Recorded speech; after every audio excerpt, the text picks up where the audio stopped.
Hello. What's up tonight, everyone? Welcome. Fine Thursday to you all. Good to see ya. What is up, Autumn Shake and Mr. Finkles and Fatmaster in Pwagla? Best Steve, Peter Dude, Zelda Zach. Congratulations. Armand Zelda Zach landed a job today, so that is super awesome. Congratulations to Zelda Zach Bot. Grixis Jace, how are you today? Beef, Zyre, Cutie, Lotus Eater, Swider. Oh man, am I? I guess the camera's not looking too bad. It's a little blurry. Hello, camera. So how is everyone doing tonight? Tonight is a modern night, I think. At least to start off with. So here's what I figured. Looking at M21 and Jumpstart, probably starting next week, we're going to be doing a lot of standard and historic for checking out new cards. So I figured today was a good day to do some moderning before we get new cards. Mr. Rochester for the 11th month. Welcome to the Fishbowl. Thank you so much for your subscription. And Jesse Doyle, welcome you as well. Big super cheer for you. Thank you. Do you think mono green control can work in historic? I'd have to look at the card pool. What would draw you into mono green control? Like what is the reason? Maybe if you're like Karn in Planeswalkers, I could see like mono green, like the mono green Tron deck, Krim called it, that he played in Standard a while ago. Maybe something like that. Irby, welcome to the Fishbowl. Hey Seth, how do you know roughly how many Magic games you play per day or per week? Oh man, that is actually really hard to calculate. Welcome back to the Fishbowl. Thank you so much for your subscription. Big super cheer for you. It really depends on the day. Some days I play a ton of games, and that's mostly what I do. Other days I play almost no games. Sometimes I literally play no games because I'm like writing articles or doing like today. So today was not a Magic gameplay day. Today I did the daily spoiler video.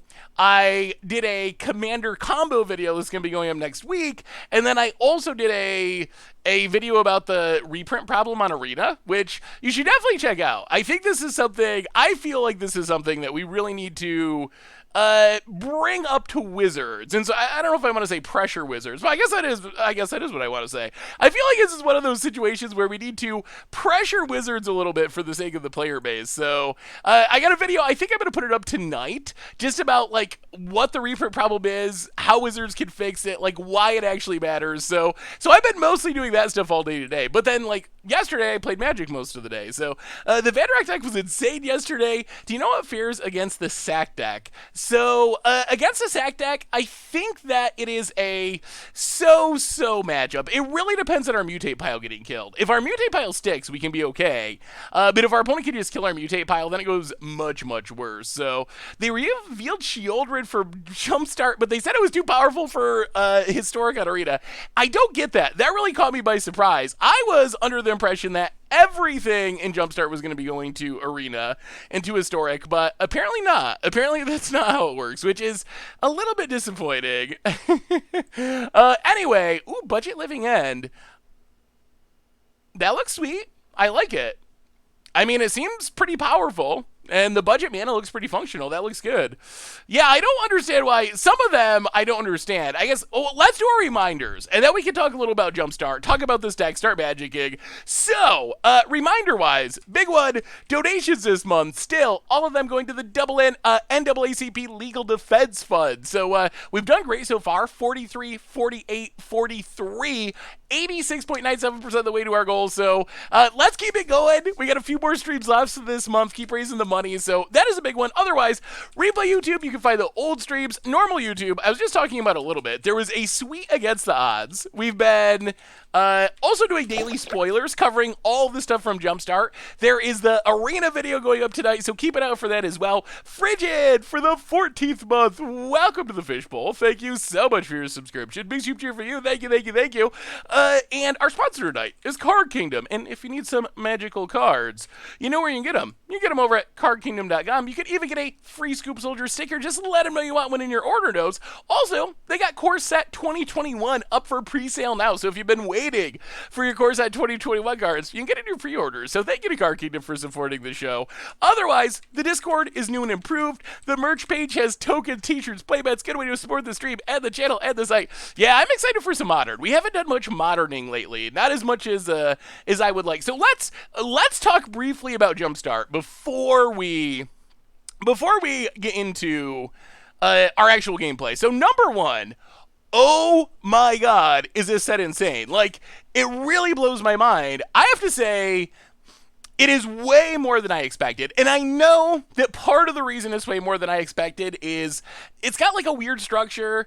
It's got the rarity among packs. I don't know how often you're going to get the best cards from the set, but if you just look at the things they have reprinted in the set, it has a lot of value. Crater Hoof Behemoth, really expensive Commander Sable. Rise of the Dark Realms, Commander Sable. Shieldred, apparently too good for Historic, but Seas playing Commander. Gold Color Gisa is like a $20 card, and that's just some mythics. If you go to the rares, there's some great ones there as well. We have been begging Wizards to reprint Oracle Moldiah for years. It's like a $50 card. Exquisite Blood, $50 card. Combos with Veto. So Wizards, I feel like Reanimate, also an expensive card.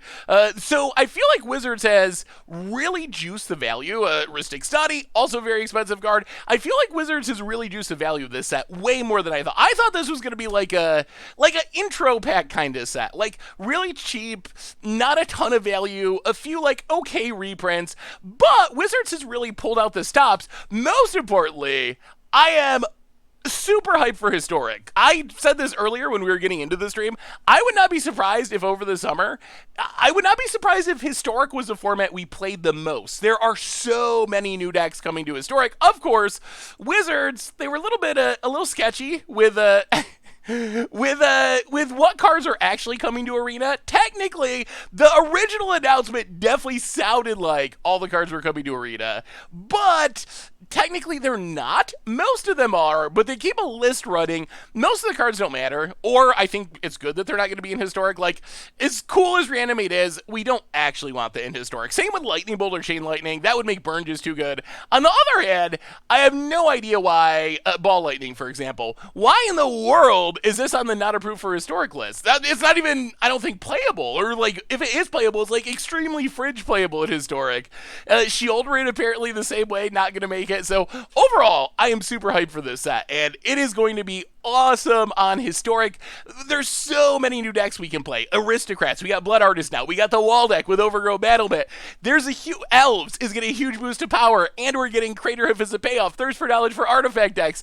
The list of cards that we can play and build decks around is really long. Gifted Etherboard, going to be great for Mono Black Devotion. It's like one of the best 2-drops. You can build Young Pyromancer decks now. So I'm super excited for what this set's going to do to Arena. Some of the cards on that list, like Time to Feed, they're not in the set on Arena because they're difficult for Wizards to program. That was the actual official explanation of why some of them aren't there. It's just too much work for Wizards to program some of them. So, why do you sound like you are? Why do you always sound like you're making content? You have a voice of God. Are you reading from a script? No, I'm not reading. I'm definitely not reading from a script. I'm just really good at talking about Magic. If I have one skill, it's that I can talk about Magic. I will give you a little secret that we'll talk about this deck. But when you see a video on the YouTube channel, like the companion video, for example, about the companions being the worst mechanic, or tonight's video about the 5th copy problem, or any of the deck techs, I have never written a script. I think maybe there's like 1 or 2 videos where I was like collaborating with someone and kind of had to have an outline, but I don't use scripts for anything. I just sit down and talk about Magic and cross my fingers and mispronounce some things, but that's just how I've always done it. I think actually I should make scripts. I think that's like probably the best way to do it, but it's worked so far. Anyway, if I heard Seth having a conversation at a restaurant, I'd immediately recognize it. I guess I do have a distinctive voice, we'll say. We have our first donation of the night, and then we'll talk about the deck for the NAACP Legal Defense Fund from Hebes 297 1234 $12.34. Today could be the day, Seth. Let's hit that $5,000 goal. I got a good feeling. We're getting close. We're getting close. Thank you so much, Hebes. So, tonight, at least to start, I don't know how we'll end. We'll see how the deck goes. We are playing Red, Black, Unearth. So some people were confused. We're not actually built around the Unearth mechanic. We're built around the card Unearth. 1 mana, reanimate a creature, converted mana cost 3 or less.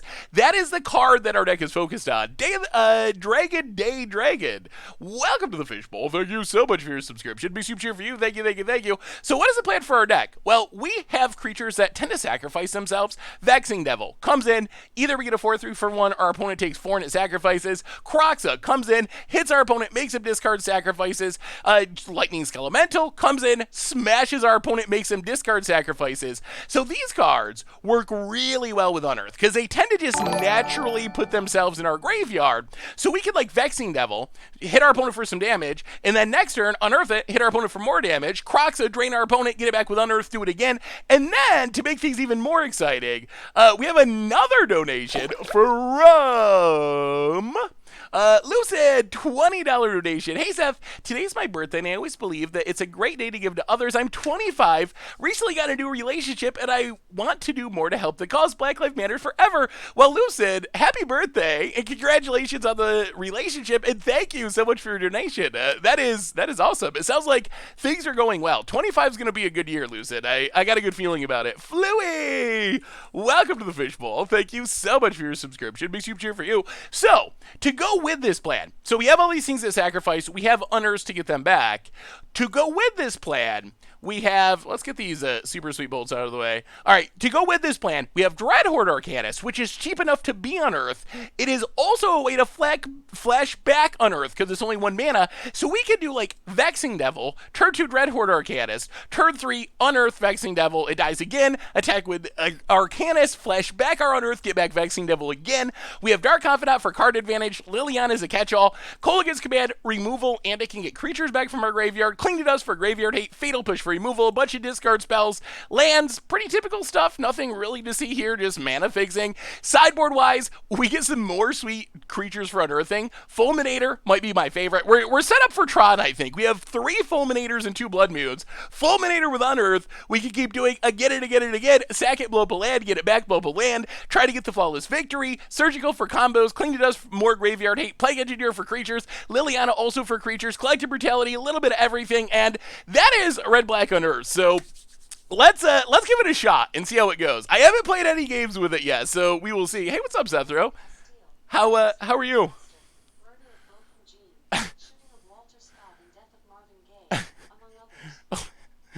Alexa is quoting books at me for some reason. I don't know what I don't know what Alexa picked up on. Does Alexa spy on me?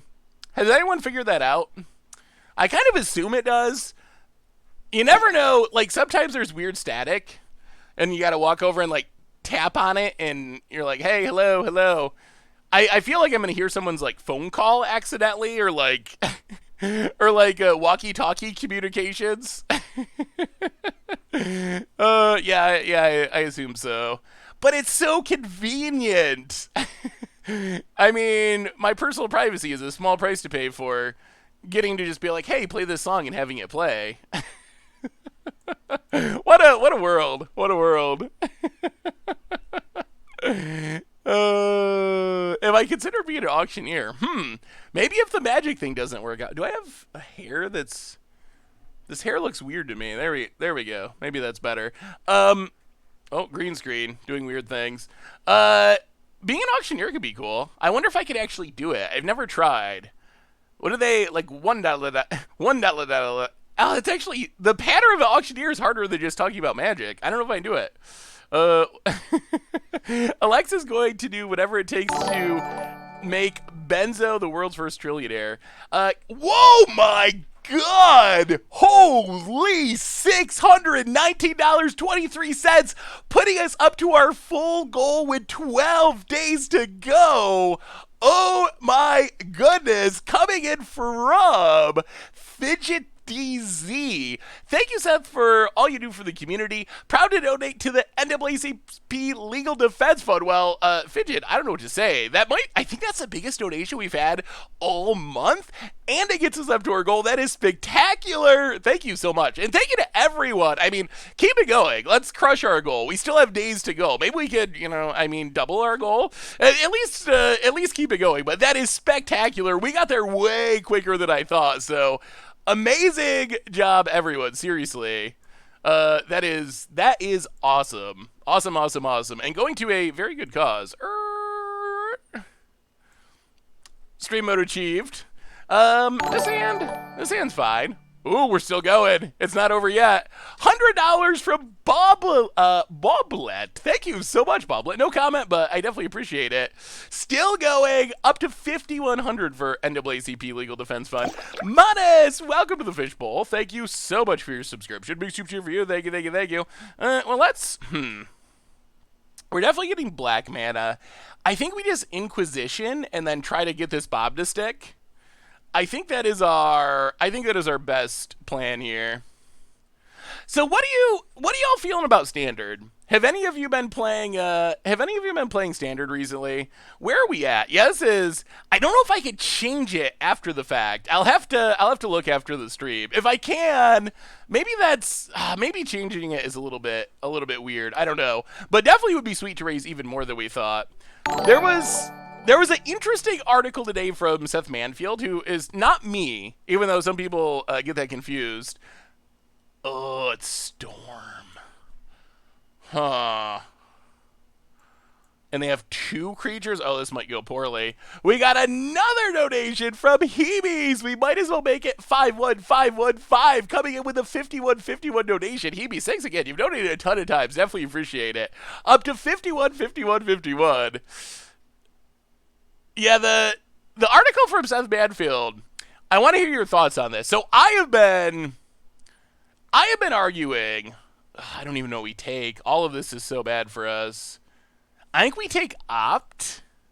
And then just trust in Bob next turn. So I have been arguing that we should go back to 2 rotations a year. I think that could be a good way to help with Standard. I know some people don't like that idea. Other people do like the idea. Yeah, rather than changing the donation, I think maybe we just leave it up and try to hopefully continue to beat our goal rather than changing it. It does feel a little weird to set a goal. I always have no idea what to set the goals for, but now it's Kroxa. Since our opponent's leaving up mana, we know they can remand anything. So this is probably the worst one to remand. Now make our opponent discard, pass the turn. So I have been arguing for 2 rotations a year. Seth Manfield's article today said he thinks, and I think this is interesting, and I would be down with trying this. He said that it should be 1 set in, 1 set out. Flying Bananas are welcome to the Fishbowl. Thank you so much for your subscription. Big super cheer for you. Thank you. So essentially, Core Set 2021 comes out, and the oldest set in Standard, which I guess would be Guilds of Ravnica at this point, even though I think there would be like one more set in there normally, but the oldest set would drop out of Standard. And then when Zendikar releases, the next set drops out. So every time a set comes in, a set goes out. That would be a nightmare for paper players. I think that's a concern. My only question is, and maybe this is another good question for the chat, how many of you actually... I want to do good things, but they're all going to get countered, and we can't kill this. How many of you actually play paper Standard Magic? Like, is that a thing that even matters anymore? I'm, seriously wondering. Hey, what's up, Wall of Chaos? I know, yeah, I think a lot of people used to, but I feel like if 90% of people just play Arena now, then for Standard in specific, I'm not talking about Magic in general. I believe that paper Magic, in an absolute sense, matters a lot. We can't just get rid of paper Magic, but could Standard focus more on Arena with how things have been going? Maybe. It seems like opponent is really committed to not spending that remand. Maybe they're just going to win this turn. Why are they not remanding? Seems like obvious remand. Oh boy. Here they go. Here they go. Let's see how far they go, what they draw.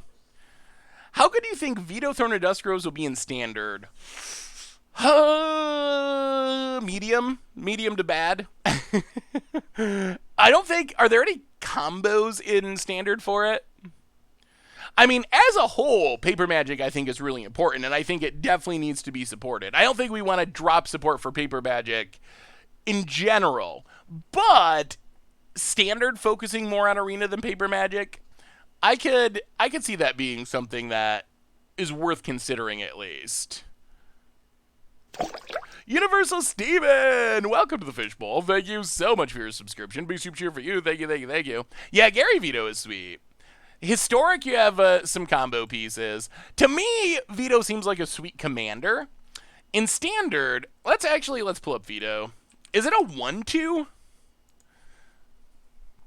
A 1-3. That makes it a little bit better. Still, I mean, I think it could possibly see Standard play. I don't think it's going to, like, break Standard or anything, but I think it could potentially see Standard play. Well, we will Inquisition again. Opponent remands. Loots. Oh, they got so many creatures. Discards another Brawl. We will Inquisition again. Oh, game. Yeah, that should be game. Well, they drew the Pass to Flames, unfortunately. Well, Storm is a tough game one matchup. It definitely is. We do have some discard, but our opponents had the remand all day, so we couldn't get down Liliana's. They drew a million of their creatures, so... Ugh.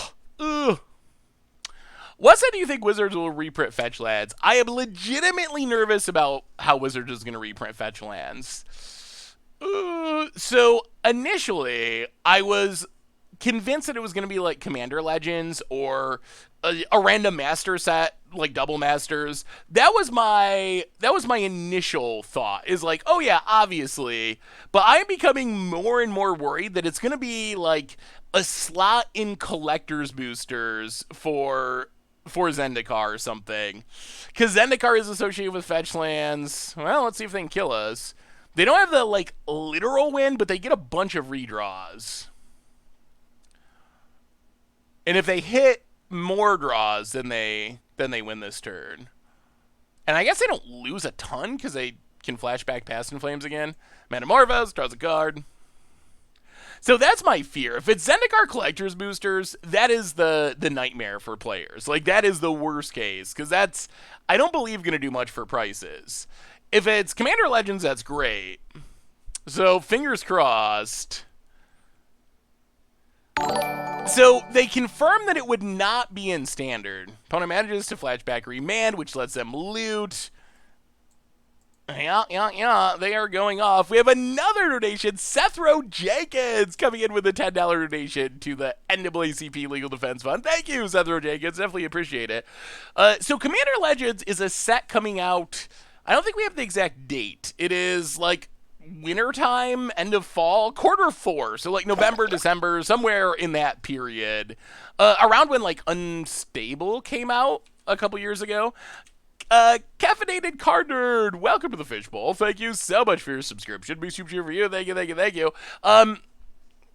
So, and it is a commander-focused set with new cards and reprints. We know there's going to be, I believe they said 100 new legends, which is absurd. DS Titan, welcome to the Fishbowl. Thank you so much for your subscription. Big super cheer for you. Thank you. This is a little silly of what our opponent's deck can do here. Flashes back, more mana, Manamorphose. Storm. Wizards. Why did you print that? Oh, I missed a donation. Oh, my apologies. We also got a donation from... Oh, I didn't miss a donation, I don't think. I got Sethro. Sethro and then Hebes a few minutes ago to get it to 51, 51, 51. I think I'm on top of it. And Grape Shot. Well, opponent just... I mean, they just kind of went for it, and it worked out for him, unfortunately. And, well, okay. My desktop is a little full. Quizzes! Welcome to the fishbowl. Don't look! Avert your eyes! It's spoiler season. It's spoiler season, so there's a lot of stuff. It's spoiler season. I gotta download a lot of images to post them places. After spoiler season, I'll clear it up, I promise. At least a little bit. So I guess we died there. Theoden Mitchell! Oh, Moto, why do you have to crash on me? And Chozex, welcome to the fishbowl. Thank you so much for your subscription. Big super cheer for you. Thank you, thank you, thank you. Will Arena load? What folder? What is a folder? But then how will I find my stuff? That's so many clicks. Like if I download an image and I put it in a folder, then I gotta click on that folder to get to the image. I don't have the time for that. Or I'm way too lazy for that. One or the other. Alright, so we will bring in Surgical Extraction. Collective Brutality. We have another donation at Spike's Cafe. Welcome to the fishbowl. Thank you so much for your subscription. Big super cheer for you. Thank you, thank you, thank you. We have a donation for Rub. Ooh, $105 working towards 200% the goal. That would be spectacular. From Saysef, 105 working towards 200% of the goal for a great cause. This can be a donation you miss if you want. I try not to miss any. I really do. Thank you so much, Shay Chef. Definitely appreciate it. We're an Unearth deck. What do we take out is the question. We'll go down Colligan's Command. Is Cling to Dust even worth it? It's kind of medium graveyard hate. Yeah, let's go down Cling to Dust. We have 6 removal spells and... maybe we gotta go down 1 Vexing Devil. So I guess our main sideboard plan is Surgical Extraction. Alright, here we go.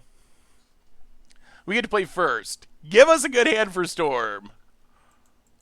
Oh, 1 land. Shizer! Welcome to the fishbowl. Thank you so much for your subscription. Big super cheer for you. Thank you, thank you, thank you. 1 land is not enough. We need more than 1. Devil's not worth it. Yeah, maybe we should have cut the Devil. It's possible. It is. Wow, Moto's having a heck of a time today. What is going on, Moto? Or maybe it's me. maybe it's something with my computer. Okay. Oh, wait. We kind of mulliganed. All right, we will... This we will keep... Vexing Devil to the bottom. How about that? That's a good middle ground. We'll just put it to the bottom, out of sight, out of mind. Would it be silly to try Alicia in this deck? Alicia could be fine. Actually, Alicia could kind of be cool in this deck. I kind of like that idea. Well, Thought sees you. Well, take Gifts Ungiven. Extract Gifts Ungiven.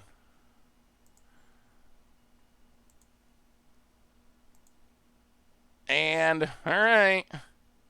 So opponent brought in Arias that we can't really deal with. Empty the Warrens, 2 Grape Shots. Well, okay. Come on, lands! We need lands, we need lands. Well, opponent plays a land, passes. Land.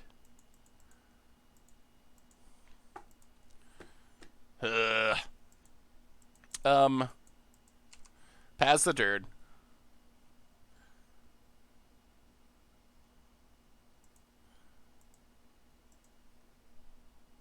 We can't even Thoughtseize, because then they just Veil of Summer and wreck us. Opponent corrects. Yeah, Veil of Summer is definitely an issue. Match Armstrong! Welcome to the Fishbowl. Thank you so much for your subscription. Big super cheer for you. Opponent gets a land and ops. Yeah, we could. That seems a little desperate, but that could be worth it if we don't draw anything ever. Ay, not like this, not like this. This is not how he drew it up. Welcome to the Fishbowl, Major Armstrong. Finally back in the States, just in time to see some sweet Rakdos action. We're trying, we really are. About it. Oh, is the chat not? Yeah, something went very wrong there with Moto crashing. Opponent. Passing. We draw. Not a land. Alright, pass the turn. Well, I guess no one does anything for a minute or two. Is our new technique here.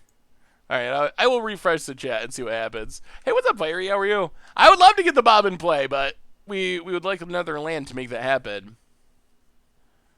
When is the next Goldfish Challenge wrap-up for Grazer Challenge coming? Hopefully soon. It kind of got pushed back because of... Well, we can start discarding the hand size in a minute. It got pushed back with all the spoiler season stuff. Yes, this is rough. If we had 2 lands, this hand would be doing fine. With one land, we're not doing anything. Opponent gets a tap land. Untaps. And... Gonna start discarding the hand size.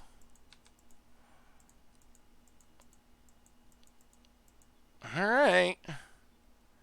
Oh, no! Now we draw a land. So we didn't get to discard the hand size anyway. Well, Bloodstained Mire. Crack Bloodstained Mire. Take a Snow-Covered Swamp. Yeah. Well, play Bob. I'm sure they have... Opponent hasn't cast anything, so I'm sure they have a handful of something good. Do you think that Bassery Cat & Co. will make for a Tier 1 deck in Standard? Maybe. Maybe. I don't know. Standard. Hey, thank you, Cure, for the cheer. It's really hard to say in Standard these days. I don't know what's going on in Standard. Like, I think it mostly, and it's sad to say this, but I think it mostly depends on bannings. Like, is chat still not back up? Oh my goodness. What is going on with the stream today? I think it's sad to say, but I think it mostly depends on bannings. Like, can anything beat Wilderness Reclamation? I really don't know. Oh boy. So opponent has Brawl and has... Well, here they go. Off to the races. Yeah, we didn't draw things for way too long. Oh no, they just drew a hand... Oh boy. Well... Okay. Can we beat 1,000,000 goblins? The answer appears to be no. I don't think is there any way we can beat this? Hey Seth, with the new card order 5-ticket loan account, do you think there's a chance for Tomer to do some ultra budget commander articles? Yes, I know Tomer is. Well, we're drawing our lands now. It's just too little, too late. 8, 9. Well, this is disappointing. Disappointing way for this one to go. And yeah, we have no way of beating this, unfortunately. Well, we'll play Croxa. Hit our opponent. Yeah. Make him discard. Well, this is kind of a disappointing start. So yeah, I know Tomer's gonna do a 5-tick article. I'll play a land. Unearth Croxa.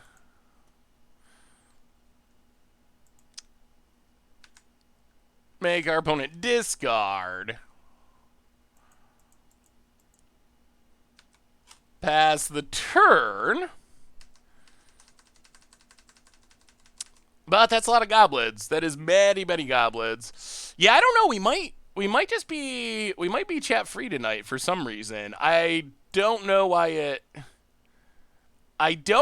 died and is not returning. Okay, Desperate Ritual. I don't think I can fix it live on stream, unfortunately. We'll see. Maybe it'll start working again. Maybe it's a Streamlabs issue. I'm really not sure. The 5-ticket loan program's definitely sweet. Oh my goodness! And okay, yeah. Wow, that was insane. That was brutal. That was insanely brutal. Wow, disappointing start for Rakdos Unearth. Very disappointing. I mean, I guess we were brutally mana screwed, which didn't help our case, but that was... Huh. I feel like we should have an okay matchup there, but... Hopefully, I don't think that Tober's article will increase prices. Yeah, the mana screw was the biggest issue. For sure. Like, that just kept us from really doing anything. Is there any way to make chat work? Why did it stop working?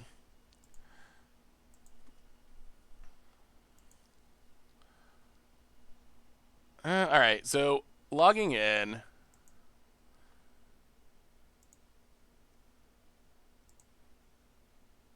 Here, I can try one more thing, and then I guess we're just chatless for the time being. If this doesn't work, then nothing works. Oh, I don't think it's gonna work. Huh. Odd. Favorite commander from Jumpstart. Ooh, that's tough. The Unicorn's pretty sweet for Panharmonicon. Alright, so we're getting burnt. The Unicorn's sweet for Panharmonicon, so I like that. I also think... let's just... Fatal Push. I also think that, that the Fight Commander is really cool.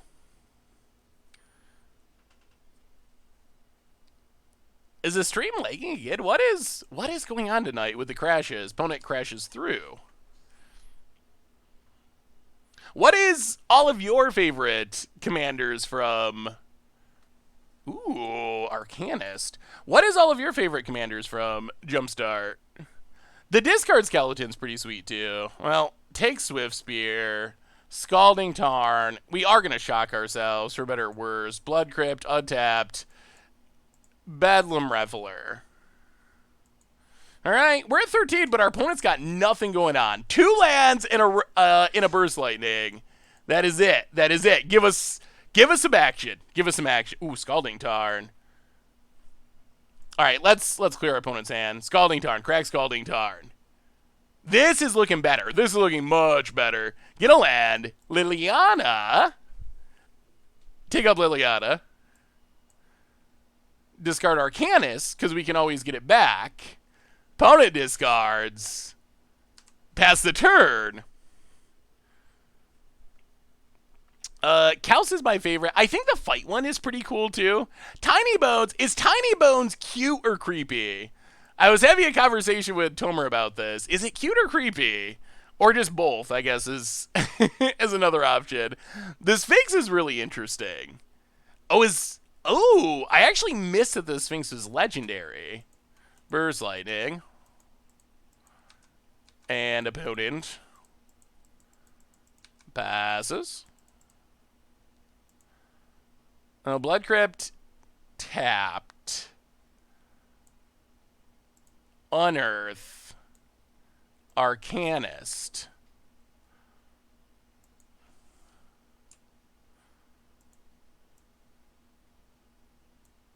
Take up Liliana. Lightning Bolt our opponent. Sweet new Secret Lair. Oh, they did top deck the Bolt. All right. Well, we're both empty-handed. Who draws better? Soulscar Mage. Sure. We draw. Vexing Devil. Well, take down Liliana. Vexing Devil. Pass the turn. Oh, it's going to be close. It's going to be close. The card draw one is legendary? The one that does stuff if you have an empty library? That is a cool card. Opponent passes. Croxa would be insane here. Thoughtseize is not so much. Discard Thoughtseize, pass the turn. Come on, Croxa, or something. Vote it. Crash through, draws a card. Soulscar Mage. Well, Lightning Bolt, Soulscar Mage. Take up Liliana. Pass the turn. Whew. Unearth would be decent too. We would take an Unearth. Light up the stage. You're going to draw 2. It's both lands. Thank goodness. Plays a land. Vote it. Passes. Ooh, Unearth. Okay. Okay. Unearth. Arcanist. If that sticks, we're in business. Take up Liliana. Okay, come on, Arcanist. No bolts off the top. Manamorphose. Redraws. Looking for that bolt. And... okay. Burst Lightning. And the land. Sure. Yes. Okay, there's Croxa. Play Croxa. Hit our opponent to 10. We're getting... okay, this is what our deck can do. The only thing about ultimating Lily is Liliana's ultimate's not even that good. How well against Burn? Because our opponent, like, what do they just sack lands and then still can do everything? It doesn't seem that helpful. But we're gonna keep killing things, I think. Kill it. Croxa. And this will close out the game quickly. While it's not Uro, it's still powerful. 1, 2, 3, 4, and 5. Get it back. Hit you to 7. That's lethal next turn. And we picked them apart beautifully. Does a list of cards that won't come to Historic confuse you too? Don't really see how Crater Hoof is okay, but Ball Lightning is not. I also have no idea what they're thinking. I really don't. It really kind of blows my mind. I mean, some of them make sense to me. Some of them very much make sense. Nobody! Welcome to the Fishbowl. Oh, am I not?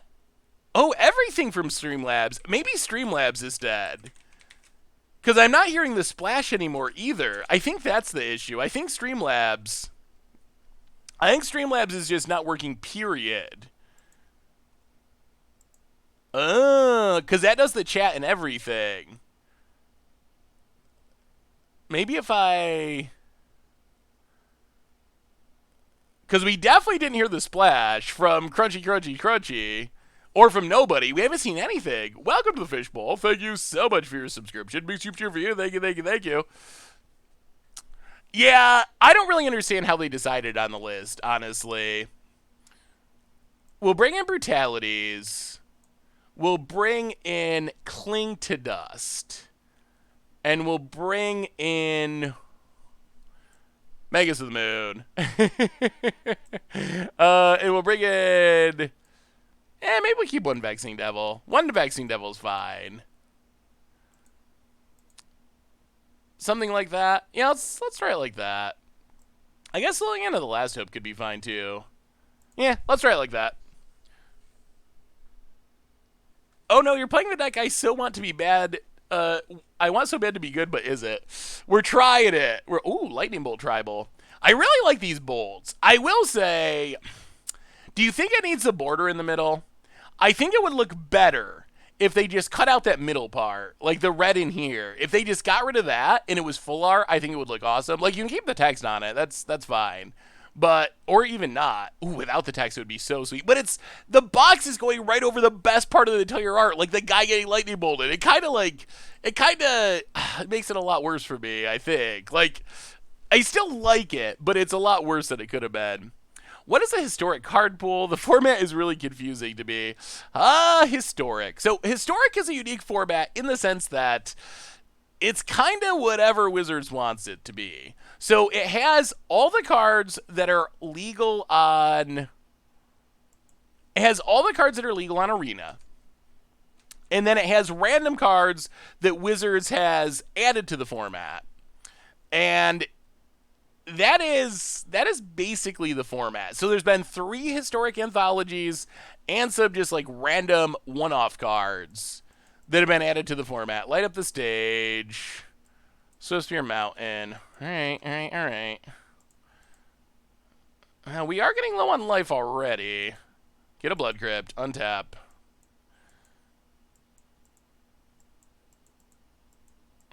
I want a Kroxa, but I don't think we can afford to take this hit. Let's just... Bloodstained Mire, go. Kroxa's coming. It's coming. Yeah, I don't really understand why they don't just keep Kaladesh on the client in Amonkhet either, and are going with the remix direction. It seems pretty obvious that they could just have the entire sets out there, but unless the only thing I could think is they don't want energy on there. Hey, chat's back. It came back. Whatever was the matter with Streamlabs seems to be no longer the matter. Welcome back, everyone. What do you think of No Ban List Modern? I have never actually played No Ban List Modern. I have, well, have I played it? I might have played like a couple of games for like Go Magic, but I've never played it extensively. I assume that it's really busted, but I haven't played it that much. Have you actually played it? Skull Clamp scares me. I assume Skull Clamp is just like ridiculous. What's our plan here?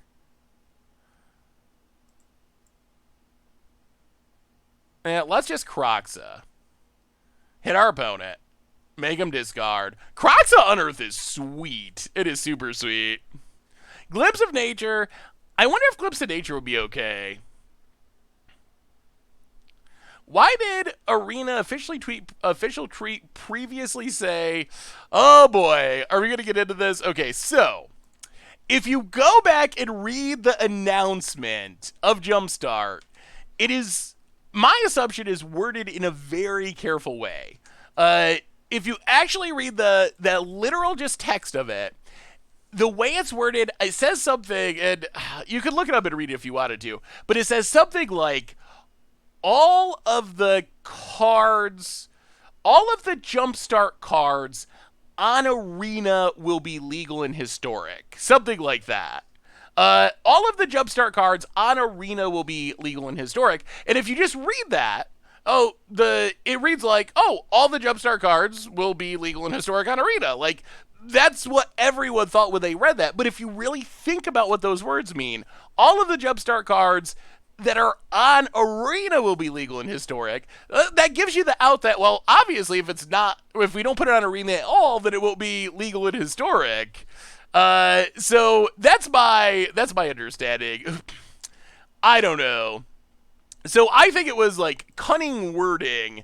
Although at the same time, I don't really understand why Wizards would do that, because everyone was obviously going to freak out about it. So I'm not sure what the upside of doing it deceptively. Like, it would have been way better if they just said, hey, like, there's a few cards that we want to put in this set that are too good for historic from the get-go. So would you play Malthus Limni Kroxa deck like you do with Uro? I would, although I like Uro more, I think. I feel like the upside of being in... Scrap Digger's Cage is obnoxious. I think the upside of being in Bant is pretty high compared to being in Mardu. Well, alright. Cycle Unearth.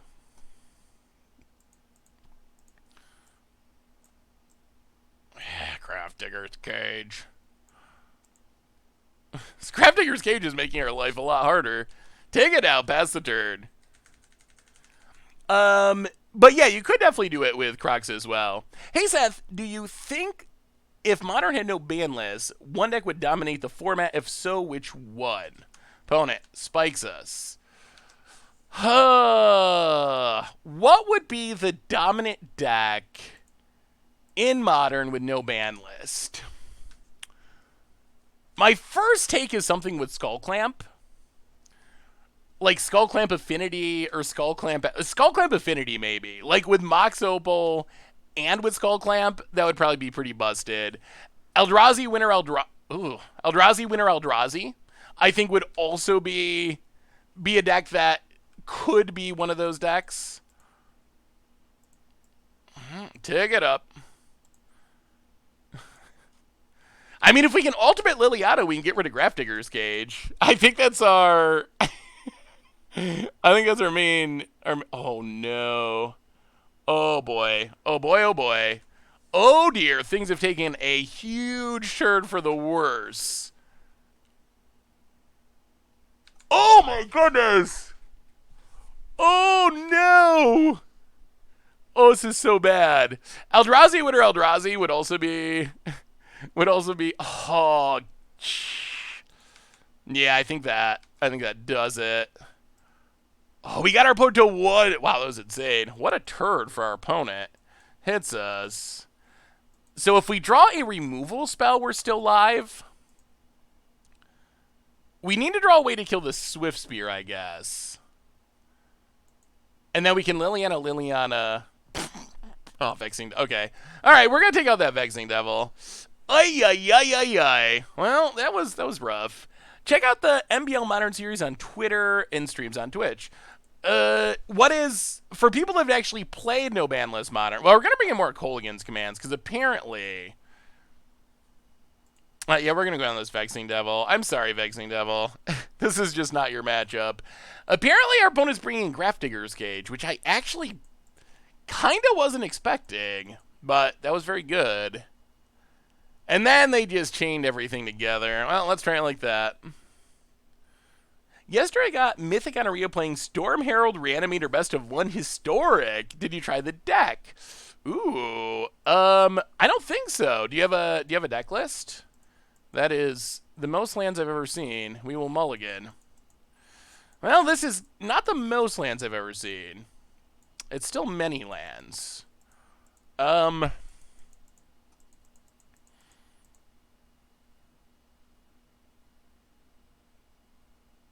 guess we Blood Crypt bottom. Well, we'll see. We'll see. I feel like the person in charge of Wizards marketing has not done a great job communicating with the public over the last few years. Am I wrong? I would agree with that. Personally, I think that a huge percentage of the bad communication and the dysfunction from Wizards. Ew, Bedlam Reveler. Personally, I think a huge percentage of the dysfunction comes from Wizards' internal communication not being good. Yeah, it just came back. It must have been a problem with Streamlabs. It must have been a problem with Streamlabs because it randomly returned just as quickly as it left.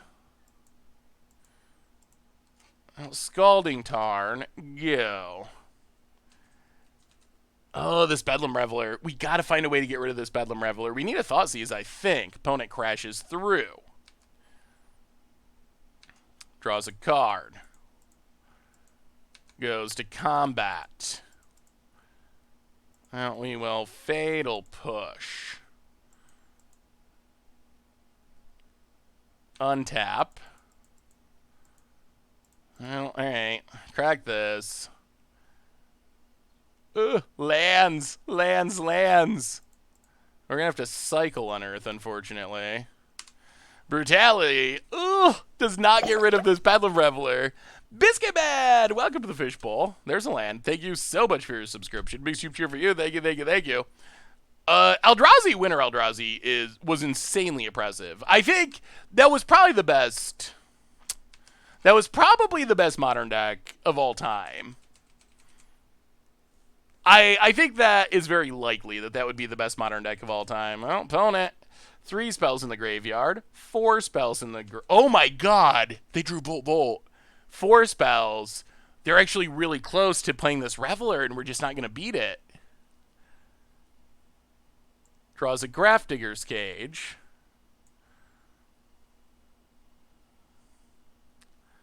Oh, what I would give for a Thoughtseize. What I would give. Now we draw land. 1. So we know our opponent's last card is this Lava Dart. 1, 2, 3, 4, 5. Ooh.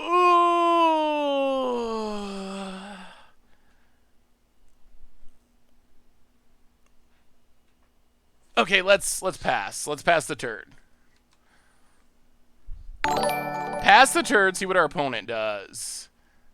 Main goal is to get rid of Bedlam Reveler. That is step one. Whoa! Another absolutely massive donation. Opponent, lad. Okay, this works. Passes. We crack Scalding Tarn. We unfortunately have to shock ourselves with a Blood Crypt.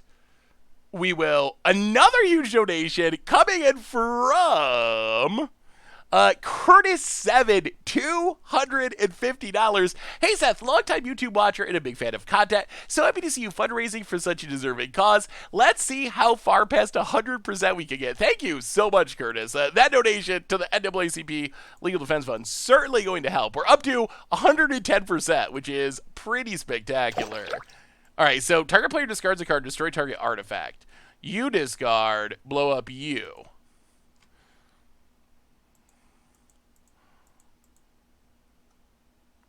Untap. Liliana. Tick up Liliana.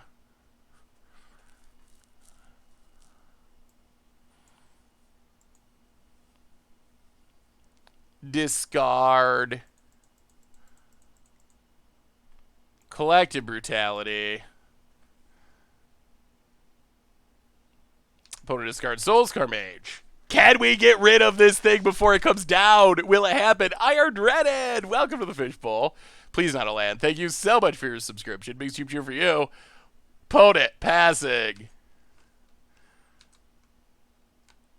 We draw Bob. We tick up Liliana. We discard a Fatal Push?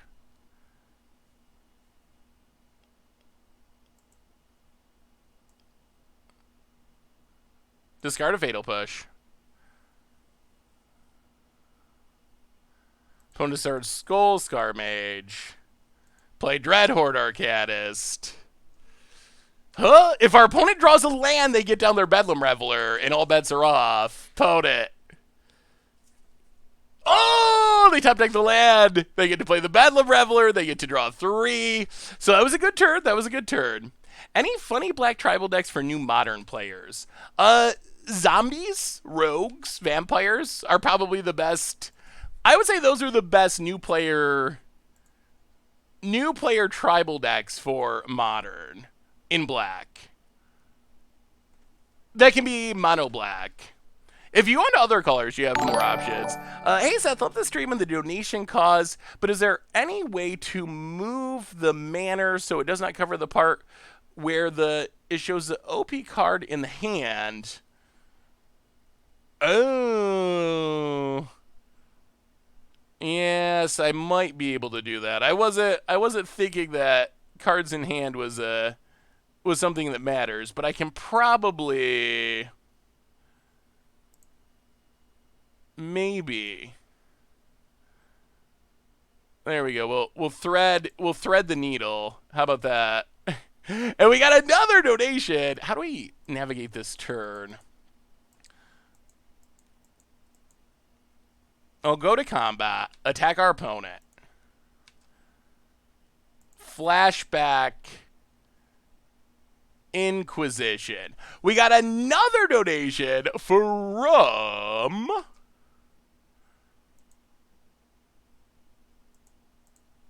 from Hebes, coming in with all the 5s, 3904. Oh, Manamorphose in 2 lands. That is what we want to see. That is exactly what we wanted to see. Oh, how risky are we? How much on the edge dare we live? Thank you so much, Hebes, for another donation, getting us up to 5555555. Ooh. I put 10,000 in Crater of Behemoth. What am I going to do? I would say that, hey, good highlighting, Betty. I would say that putting $10,000 into Magic cards might not be the smartest. Are we bobbing? Are we bobbing? All right. We didn't come. No fear. No fear in Rakdos. All right. And we like drawing cards. And our deck's not that expensive. Opponent cracks in desperation. Plays a land. Passes. Bob. Whew, okay, that's fine. We will take up Bob. Discard a Bloodstained Mire.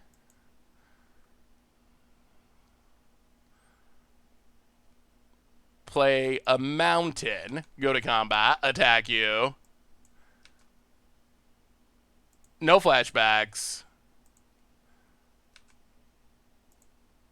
Opponent. Okay. Yeah. Down to 14 past the turn. On taps. Oh, this is so close. Opponent's passing. Be good, Bob. Be good, Bob. Be good, Bob. Okay, we take 1. We take up Liliana. Discard a Swamp. Oh, we need Life Gain. Life Gain would be so good. I saw the fetch land. Oh, yes, I do. What do you think about the lands? What do you think about the basic lands that are themed after the deck?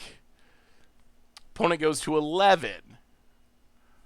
Pass the turn. We could kill our own Bob if we got desperate. We have another donation. They keep rolling in. Light up the stage.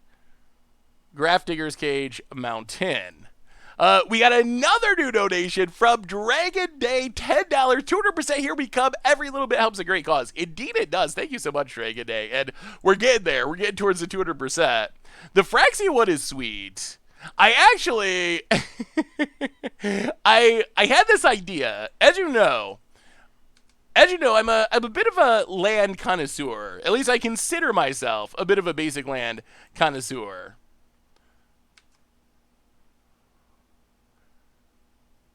Ooh, Skelly Melly. Skelly Melly.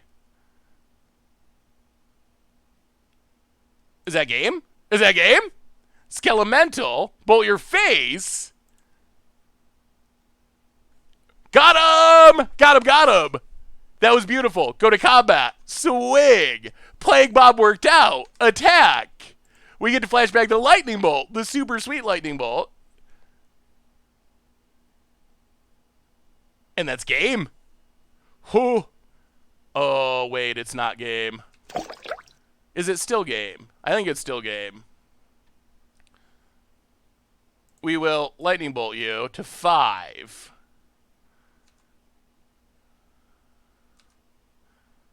Crack Polluted Delta.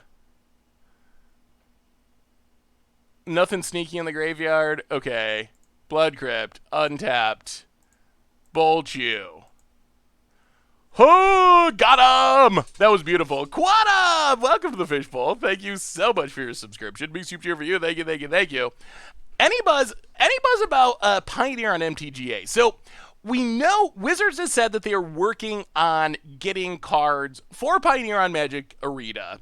We also know that they said today, they mentioned that the reprints from Jumpstart are partly focused on cards for Pioneer. Like that's one of the goals that they had was to get Pioneer cards on there.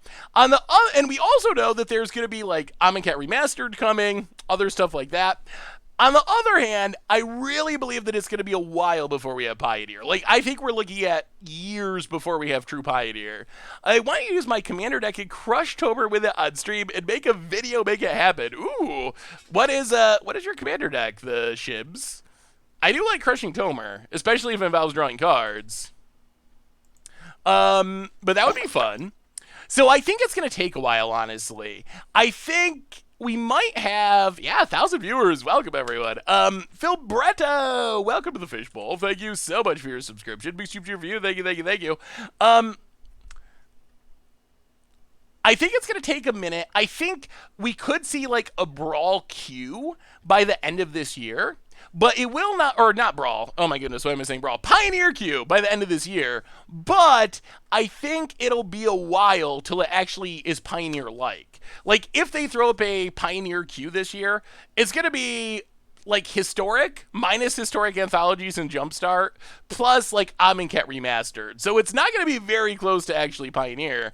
And I think that's honestly true. My enjoyment of Pioneer has went way down since Wizards kind of, I would say, broke the format with with Theros Beyond Death, adding all the combos to the format. I tried to ask you during Thursday's stream, but you didn't have time to look closely. Could you please take a moment to this moment? Could you please check this moment of your Vivian Brawl again? You played Keeper, you order Scry to Resolve first, and then draw, but after you clicked on Done, Arena switched it and resolved it the other way. You can even see the switch if you slow the video down. So my guess would be, we can pull this up real quick. My guess would be that The RP. My guess would be that this is just editing. Fables. So we cast this, we edit, or draw. So my guess would be that I put the trigger on the stack, and then I ordered it, and then I changed my mind and reordered it, and the thinking and changing my mind was edited out to make the video be faster and without me sitting there for a long time. I would have to go back and watch the source footage to confirm that, but I'm like 95% sure like that is the most likely explanation. Do you have any new advice for a new MTGO streamer to get affiliate to partner? I stream non-rotating formats with a focus on legacy. I just want to make sure I am at least trying my best as a content provider. Thanks in advance. It takes a while. I don't even remember how many times I was rejected. And this was, with 1,000 viewers streaming 3 or 4 times a week at the time. Now we stream like normally 3 times a week, but occasionally 2 times a week during spoiler season. Back then we were streaming even more often to try to get to partner. Wow. Astrolabes for days. Neptune, welcome to the Fishbowl. Thank you so much for your subscription. Big super cheer for you. Thank you. And it takes time. And I was rejected several times, even though everything looked like I should be accepted. And then I think finally someone from Twitch just was randomly in the stream and they were like, "I'll look into it," and then it ended up going through. So other than like hitting Twitch, the metrics that Twitch sets out and being consistent, all that kind of stuff, building an audience, in a very real sense, you're just kind of like crossing your fingers and hoping that Twitch accepts you. Well, Scalding Tarn, crack Scalding Tarn. Unfortunately, we might get Blood Moon with only a single swamp because we have 2 Scalding Tards. Is there any reason behind the fact that there are no foils in Jumpstart? I have not heard any. All right, there's Other Bolt. I have not heard anything about that, honestly. Don't know what the actual reasoning for it. Ooh, well, it's double Bob. So we get to unearth a Bob. Coming back. Blood Crypt untapped. Bob number 2. Here they come. Pass the turn. 2 Bobs is better than 1. Yeah, maybe it's as far as gameplay. Do you think people still play Standard on Moto? People definitely still play Standard on Moto. A lot of Moto has shifted to Arena, but you can... Well, all right, just keep bobbing. But you could definitely still play leagues on Moto. There's definitely still plenty of people playing it, and I see tweets from like pros and stuff because there are people that just like prefer Moto. Honestly, in a lot of ways, I prefer Moto. There are things about Arena that I definitely like more than Moto, but I think it's partly because I've just played Magic Online for so long that I'm really comfortable with it. But yes, even though a lot of Standard play has shifted to Arena, you can very certainly still play on Magic Online as well. All right, there's Astrolabe. They mentioned on the live stream today that foils are basically too difficult to implement in the way they were printing the cards. I guess that makes sense because the rarity of this is really weird. It's the rarity is based on your packs rather than your actual cards. So I guess I could see how it would be weird to have to have foils in those packs. Huh, okay. Inquisition you. Take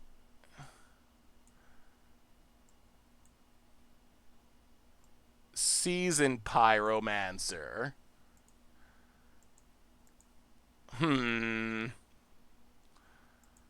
Well, since we're going to get Blood Moon, I guess we just have to Liliana. Liliana. Take up Liliana. Discard Fatal Push. And keep the Bob Beatdown going. How many of you, do any of you still play Standard on Moto? I know I have switched to Arena, although that is partly because of content. And that's what, it is better for viewers. And new players like the flashy animations. And so from a content perspective, that is one of the reasons that I have started playing basically exclusively on Arena for Moto. If I was just playing by myself, yeah, I guess I would probably still mostly play Arena. But I might play Standard on Moto a little bit still. Alright, opponents playing all the Astrolabes in the world. We get some Bob triggers. Please don't be too painful. Oh, dear. Well, take up Liliana. Discard Liliana. This Bob might kill us. There is a non-zero chance. Especially if our opponent goes Land Glorybringer. Oh, this is super close.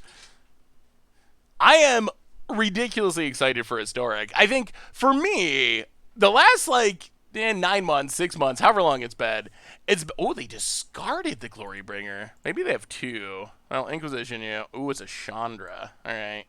They want the card they can play. I'll go to combat. Attack. Hit ya. Bloodstain Mire. Go. So, I think we're winning. We'll see if our Bobs kill us. If our Bobs don't kill us, we're in good shape. I mean, if our Bobs don't kill us, we hopefully win this turn. We'll see what Chandra does. It's been very strange, though. When Historic was announced and it had all the problems and double wildcards and just absolute disaster of a launch, I thought it was going to be at least a couple of years before I was interested in it. And then when Pioneer launched, I felt like it was the sweetest format that we had seen in a long time. And then somehow, in 6 months' time, now I'm extremely excited for Historic, to the point where it might be the format that I've enjoyed playing most, outside of Legacy recently. When Pioneer, we're doing a Pioneer Mucha Brew this week, but Pioneer is really, oh, come on, Bob. Ooh, okay, we don't have any 4s, right? I don't think we have any 4s. I'll take up Liliana. Discard the land. Okay, we got it. We got it. Hit our opponent. Down to 2. Bolt your face. And, stayed alive. I really enjoy playing Legacy. Even though, if you talk to longtime Legacy players, they will tell you that they think the format's not in the greatest spot. How do y'all feel about Pioneer at this point? Do you think Cauldron Familiar will see you play in Pauper? I think the issue is Witch's Oven's not in the format. There is really janky ways to build your own with Battered Cow and Tortured Existence. So it might see you playing some weird janky shells. But I don't think it'll be a staple because you're missing the oven to go with it. Yeah, Pioneer is sad to me. It really is. Because I really enjoyed Pioneer last fall. It was really fun, and it was my favorite format for a brief period. But the Theros Beyond Death, when we got the Underworld Breach combo deck with Lotus Field, blah. We got Heliod combo, which, out of all the combo decks, that's the one that I actually don't mind playing against. And then we got Inverter combo decks with Thassa's Oracle. And it went from being a fairly fair meta where you could play like creature decks and attack people and like play your better Monocon, and it was kind of enjoyable. It went from that kind of meta to just like combo after combo after combo after combo. Yeah, that's basically my feeling. That Theros Beyond Death really took away my hype for the format. So, we'll see. I don't know. I feel like the format's been in this, like, purgatory. I'm really surprised that there haven't been bannings for it. And it might be partly just because Wizards isn't focused on it. We had, like, the Players Tour events in the winter. There's a bunch of qualifiers. But now, there's no qualifiers at the moment. There's no Players Tour coming up. So maybe Wizards just isn't focused on the format. What do we sideboard against this deck? Do we even sideboard anything? I mean, Graveyard Hate is probably a concern. We saw Artifacts. Kolaghan's Command seems good. Cling to Dust doesn't do anything. Our discard seems good. Extraction, no. Brutality, no. Liliana Last Hope, most likely no. Although it does snipe... It does snipe Seasoned Pyromancer tokens. All right, let's try it like that. Down 2 Devils, up a couple of cards. With different card pools on Arena and Moto, going to have like 50 MTG formats next year. What about Historic? Has your experience with Historic been any similar to mine, where you actually enjoy it now? Because I know I was definitely very, I won't say anti-Historic, but I just thought, it's going to be like Standard. It's going to take a while for this to become a format that I'm actually interested in. Yeah, I have very much warmed up to it. We'll see. It's going to be very interesting when they have the Mythic Invitational coming up here shortly. We will see what that does to the format. I'm not sure if the format's ready for the eyes of the Magic world to be upon it. I still think there could be some broken stuff, but maybe we're getting all these new cards from Jumpstart that is going to be insane. Which site is best to contact you on? Most active on Twitter. You could also always email me, saffronolive@mtggoldfish.com. So email and Twitter, probably the two best ones. Also, I do try to read all the YouTube comments and like the article comments, so there's a chance that if I see something interesting there, I will get back to you. I do try to read them all and respond to quite a few of them. What music have I been listening to lately? So lately, I've been figuring out rap that I like. Ooh, Croxa. Skelemental's the highest upside. Also most likely to just die. Let's go for it. Let's go for it. You don't play Skelemental to be afraid of casting your Skelementals. But lately, can I rap? I don't know if I can rap. So I don't know if I can rap. I've never actually tried to rap. Come on, no bolts. Scred. No bolt. So I used to think that I didn't like rap.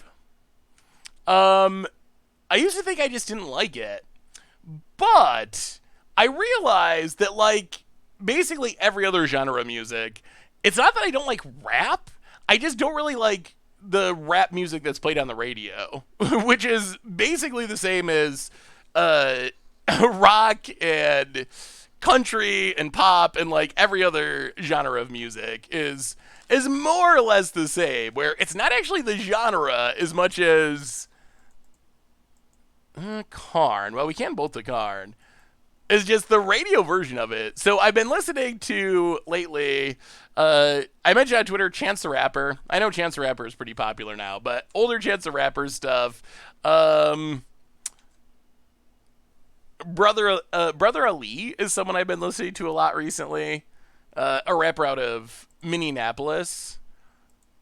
Ponent. Do I like No Name? I'm actually not super familiar with No Name. Well, kill Karn. Step 1. Play... And let's Arcanus first. I would like this Croxa to get around this Tormod script if we can. Not that it's going to be easy. But yeah, so I've been educating myself in rap. Aesop Rock, Atmosphere is someone else I listen to. I like a lot of Childish Gambino stuff, but I don't know if Childish Gambino is... Some of it's rap, but it's not really all rap. Who are some other good... So, who are some other good, like, more underground, I would say intellectual rappers? I think that's what I appreciate the most, is like... Yeah, I've really come to appreciate Chance the Rapper. But like radio or gangster rap, just that doesn't really do anything for me. It just doesn't really interest me. But underground / intellectual rap, I think I've come to very much enjoy, actually. Now, Inquisition, you. Holy pin Karens. Go to combat. Attack.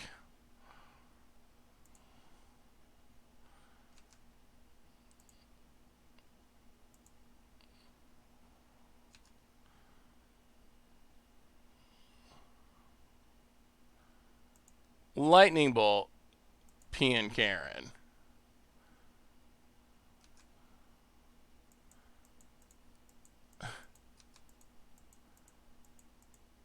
Hit our opponent.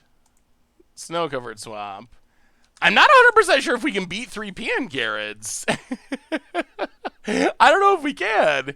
Blackalicious. Ooh, I've never listened to Blackalicious. I've heard the name. I'll have to look it up. Wax is good. Brother Ali, Mac Lethal, Lax Scaffer the Dark Lord, MC Frontalot. Okay, so those are a lot of names that I'm not familiar with. I know Brother Ali, but MF Doom. Okay, I will look some of these up and report back. Mac Miller, I kind of know just from him being very famous.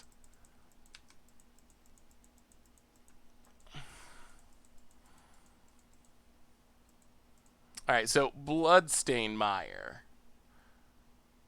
Crack Bloodstain Meyer.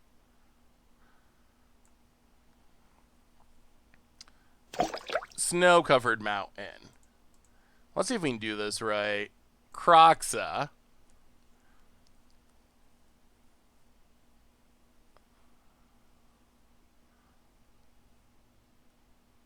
Make our opponent discard.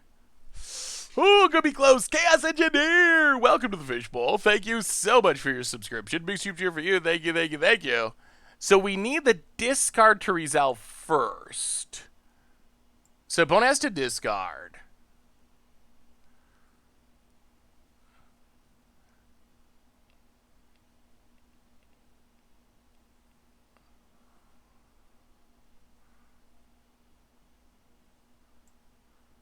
Okay, so opponent cracks. Yeah. This has ended up being very interesting.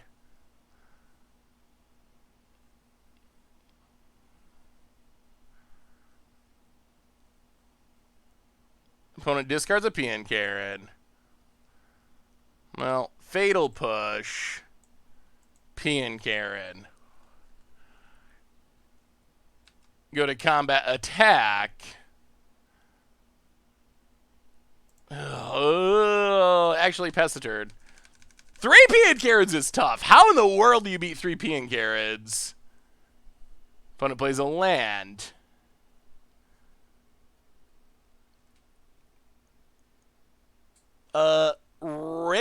Raekwon.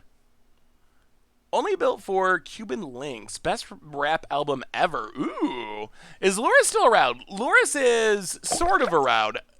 Oddly, Loris is kind of seen more...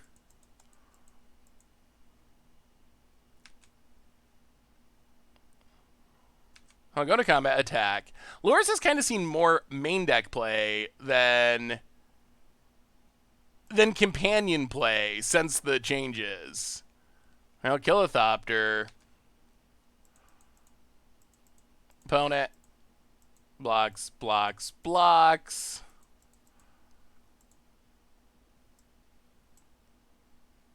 Yeah. Kilithopter.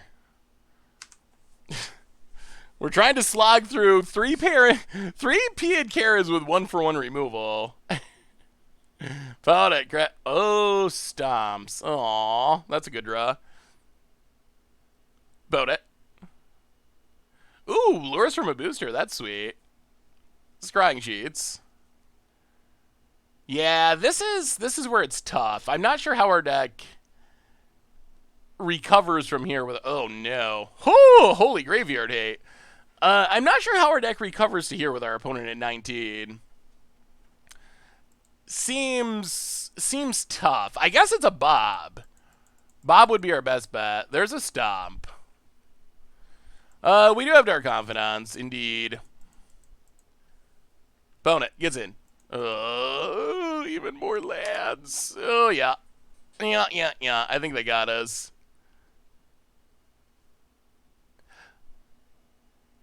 So, do you think Standard will be... How do you think Standard will be after M21 releases? Is there anything... Give me your best card from M21 to fight against Wilderness Reclamation. Also, what's your prediction for the second round of Players Tours this weekend? Do you think they're going to look a lot like... Do you think they're going to look a lot like last weekend, where it's like 40+%? Freebooter's a good one. Where it's like 40... Oh, boy. Oh, boy, oh, boy. Where it's like 40+%... Yeah. Where it's like 40+% Team of Reclamation decks. Mr. Foxpaws, welcome to the Fishbowl. Thank you so much for your subscription. Big soup cheer for you. Thank you. Poet. Graveyard hate for days. Demir Flash seems sweet. I kind of feel like that's a post-rotation deck, though. Or post-Teferi banning. It seems like if they ban Wilderness Rec, I think Teferi's probably goes with it. So maybe we'll get the 2-for-1. I guess that's the other way Wizards could try to balance the format, is just become way more aggressive with bannings. Like, seriously, I said this as a joke on the podcast, but if you've ever seen, like, the standard shakeup events where they ban, like, 10 cards or 20 cards, oh boy, just, like, every top-tier card or top-tier deck has multiple cards banned, like, something like that. Just, like, shake it up a bit.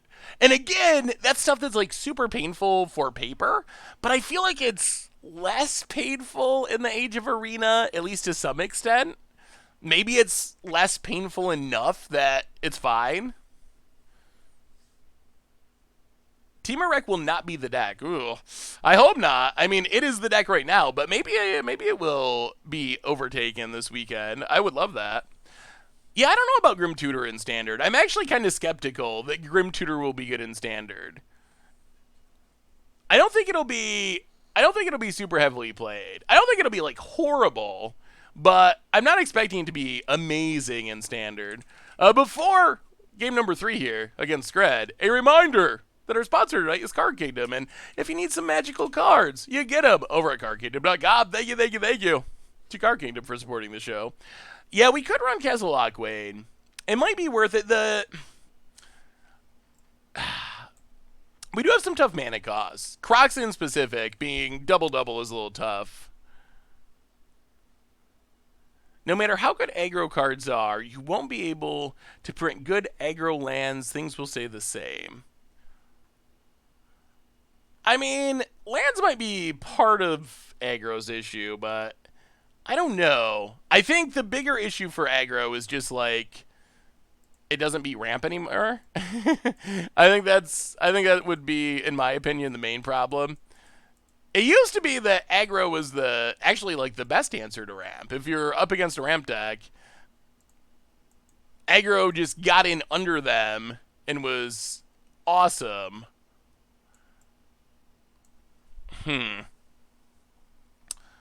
Karn, Moon, Astrolabe, Seasoned Pyromancer.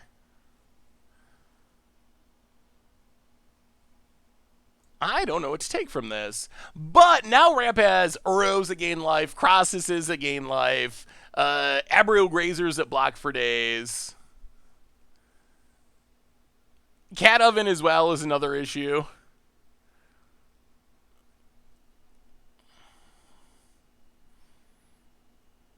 Astrolabe's just a cantrip. I don't really care about Blood Moon too much. Especially since we should be able to get down Liliana before it comes down. I think we take Pyromancer, actually. Pyromancer kind of blanks our Liliana. Hopefully we can deal with the Karn if we can get Liliana going. There's Astrolabe. Yeah.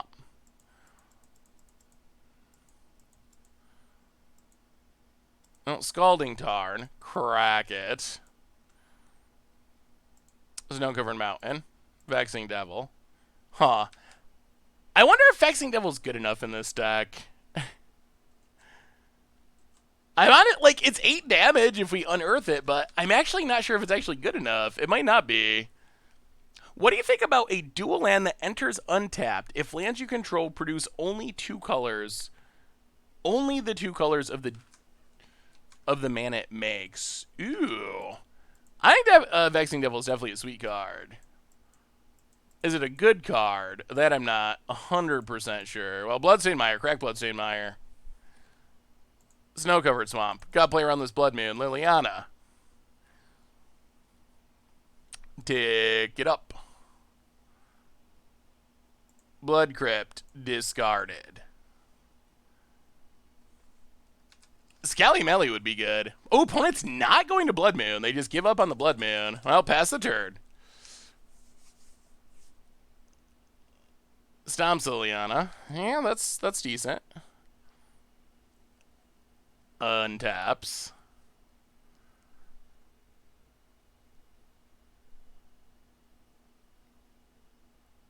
Okay, plays Bone Crusher. Come on, good draw, good draw, good draw. Pluto Delta. Not exactly a good draw.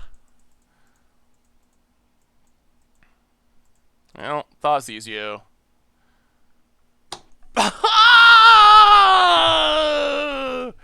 How does this keep happening?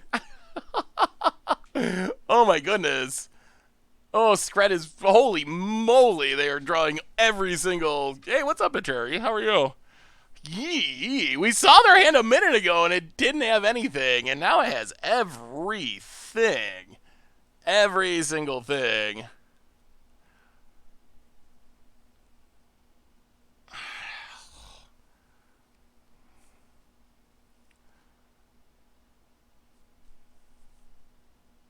I don't know what we do about this, if we even can do anything about this.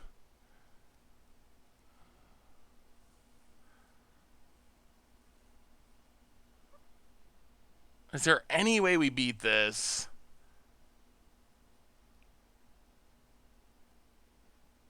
Huh. So we can... Are we really just taking Mind Screw and hoping our opponent doesn't draw land? That is the most, like, okay, we can never beat your hand, so we just gotta hope to get incredibly lucky line. Is there any way we could win with a real line that does not involve... that does not involve just hoping for Mana Screw? Probably not, honestly.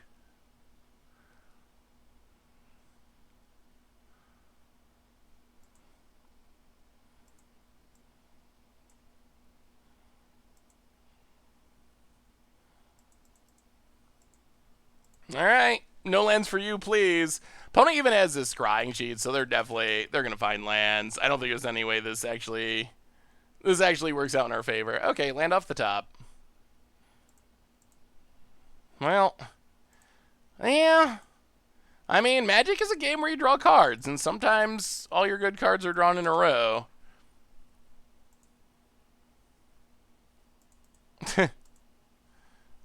Liliana. Yeah, this is bad. We're just dead. Alright. Well. Ugh. The Mana Screw plan failed us, unfortunately. Whew! That was a... pure fire off the top of our opponent's deck. That is for certain. If we hadn't Thoughtseized on turn 1, it wouldn't be so obvious, but jeez, that was just all the bombs in a row. Yeah, there was just nothing we could do. Our opponent had none of those cards 3 turns ago, but then they had all of them 3 turns later. What do you think about Historic having all the new cards that Pioneer doesn't have? Do you think Historic will become Pioneer eventually? Also, I find it kind of stressing to have tons of new cards to craft every month. The tons of new cards to craft issue, I can definitely see that. That will potentially add up price-wise. As far as Arena becoming Historic, that I'm not really sure on. So, or Historic becoming Pioneer. Initially, that's what I thought was going to happen. That was my expectation, is Pioneer would just take over for Historic. But now I think that Wizards' plan is, and it might actually work, to have them both be formats. Hey, what's up, Archburglar Lord? How are you? To have them both be formats on Arena and have Historic kind of be like Legacy, more or less, the Arena version of Legacy, and Pioneer to be the Arena version of Modern. Unfortunately, Pioneer's just in a really rough spot. We'll see. We'll see what happens. I almost wish that Pioneer could be treated that same way. But it doesn't really work with...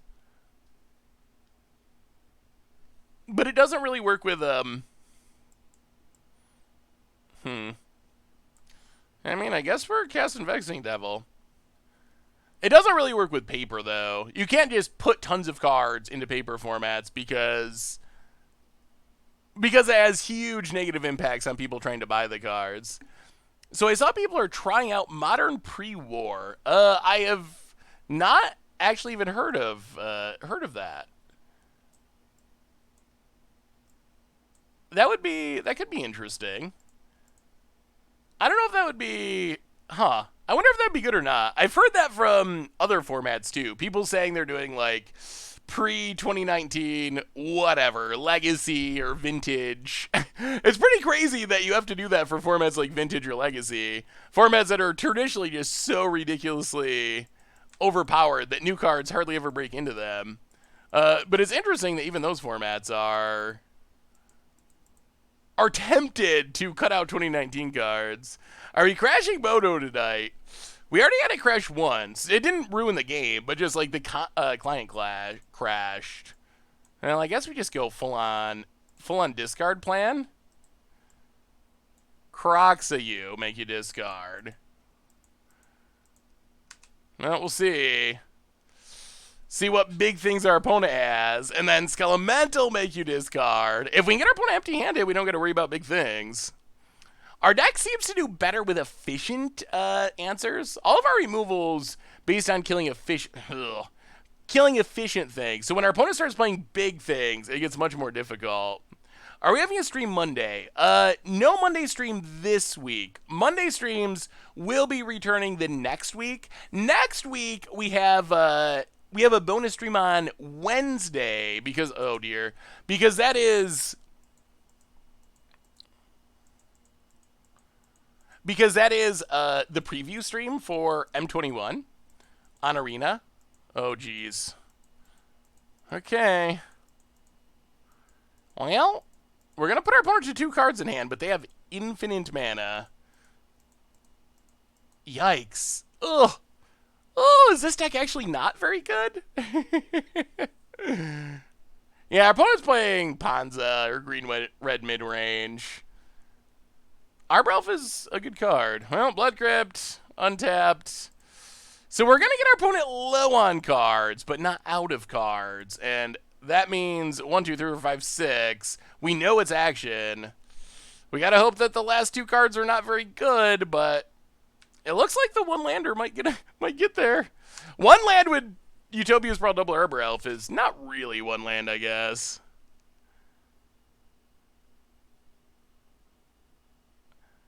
I mean, with the addition of older formats, Arena will become less viable for free-to-play players. Is that really true, though? Like, couldn't you just free-to-play Standard? Obviously, like, if Modern or Pioneer or something is on Arena. It's going to be hard for free-to-play players to play those formats, but does it make it harder for them to play Arena in an absolute sense? I don't think so. I don't see how it does, though. Well, here it comes. Tapping, untapping. Tapping. Bloodbraid. Into. So, my... Oh, maybe this deck's not very good. Alright. Seasoned Pyromancer. Opponent gets to draw a new hand. Yeah, we've played against Seasoned Pyromancer a lot, and I'm not sure our deck can beat it. Maybe we're just, like, hitting awkward matchups, but our deck does not seem to have the tools to beat these type of cards, these 2-for-1 type of cards. Another Arbor Elf. Like, our deck doesn't have cards to deal with this. They just don't exist in our deck. Serious thought, people complained about energy, but isn't a trend for cards to be printed just plain worse? For example, compare Tune with Ether to Once Upon a Time, compare Rogue Refiner to Oko. Okay, sure. Yeah, okay, you got us. Oh, I want this deck to be sweet. So, I feel like energy, if you look at the individual cards, I would agree with that. However, energy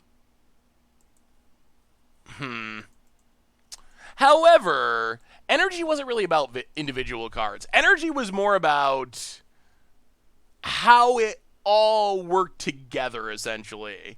Like, that's what... Attune with Ether is not a broken card. What was broken is that Wizards tacked, like, make 2 energy onto a bunch of cards that were already pretty close to playable on their own. Like, Rogue Refiner is not a broken card, but when you have a ton of things that are just like, hey, I'm already kind of playable on my own, and I give you energy, and here's some, like, insane payoffs for being energy, and here you can interact with energy, that's what made energy bad. It wasn't so much that that any of the individual cards, outside of maybe Aetherworks Marvel, and even that was kind of having Emrakul in the format and Ulamogs along with it. But yeah, I don't think it was really so much about any of the individual cards. Maybe this deck needs a sweeper or something. Yeah, energy is pretty much unplayable. That is true.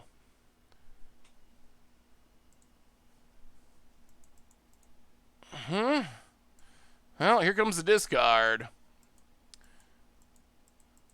I mean, maybe this could work. Discard into something. Inquisition. We're gonna need another land. We will take Utopia Sprawl. Go. Maybe. 2019 was Magic's 3rd worst year. Ugh. I don't know about energy coming back. I feel like energy... Maybe if they fixed it. I really strongly, very much dislike mechanics that you can't interact with. That's a reason I'm also pretty skeptical of Infect coming back. Like, I really very much dislike mechanics that you can't interact with. I think that's just bad Magic design. I think you got to be able to interact with everything. So I think the payoffs would have to be watered down. I think basically... Alright, so opponent's got the ramp going. So I think the biggest thing would be you're going to have to add an energy tax to cards, which is what it was missing before. Like, Rogue Refiner, Tune with Ether, those were just, like, already playable cards. Those were cards that, by themselves, are just good Magic cards. But they also just made energy. So I feel like you got to add a mana. There has to be a cost to making energy, which is what was lacking for most energy cards. I think Leeches is on the reserve list. Is it on the reserve list?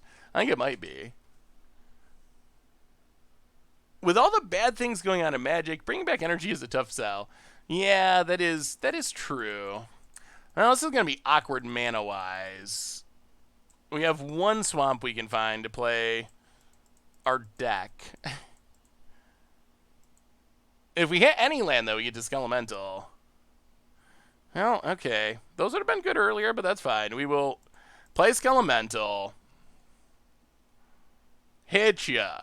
Get rid of the last 2 cards, hopefully. If this swamp gets hit by discard, then that's going to be tough. Huh, for being a straight 2-color deck, I don't know about this mana base. I'm not sure 100% sure. We've played a lot of Blood Moon decks, and we've actually been impacted by Blood Moons as just like a straight up 2-color deck, which is a little bit rough. And normally you should be able to avoid that. Ooh, allies I would guess will return. Grafdigger's Cage added to the party. So opponent's got Graveyard Hate for days. Our deck doesn't do a ton without access to the graveyard. Gets in with Magus. Hits us. 16. A Bolt to get rid of Magus would be fine. Well, I guess we just keep Skelementaling for now. Play a land, go to combat. Attack, hit ya. No cards to discard, but opponent going down to 7. I mean, we're fighting the fight. I think energy can be brought back if you make answers the same as the energy. If you make the answers the same as the energy cards the same, then I think you bring it back. By this, I mean make cards that are incredibly good on their own, but just coincidentally hate on energy cards or counters. Yeah, I mean, I guess that would potentially work too. But I think might have to be careful just with unintended consequences there. Because if you make really push, like, remove counters from thing cards, that's going to interact with, like, +1/+1 counters and Commander and all different things. So I think that would be something that we'd have to be aware of, at least, the potential downsides. Well, this doesn't get rid of Magus, but it does get rid of Elf or Druid. Maybe we go Druid. It does get rid of Arbor Elf. Play the land. Get him a Dark Confidant. Ugh. Killing this Magus so we can cast our handful of Lilianas would be sweet. Yeah, I think when they did finally print some answers to energy, they printed them like as energy was rotating. Wizards had, I don't even know. Wizards' design has been really weird for a while now. Like, their design now is just, like, very overpowered, has been the biggest issue, I think. But back then they had this, like, I don't even know what's going on in Wizards' brain sometimes. They had this thing about just not printing interaction. So, like, hey, we're going to make Emrakul the Promised Dead, and we will just, there will not be any graveyard hate in the format. Literally none. Literally not a card. I think maybe there's, like, a 4-mana shuffle your library into your graveyard. There's just, like, no way to exile the graveyard. So they went through this phase of just, like, oh, jeez. They went through this phase of just not printing any way to interact with stuff like that.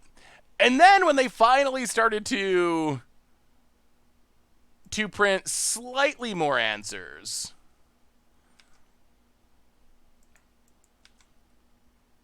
it was, well, attack.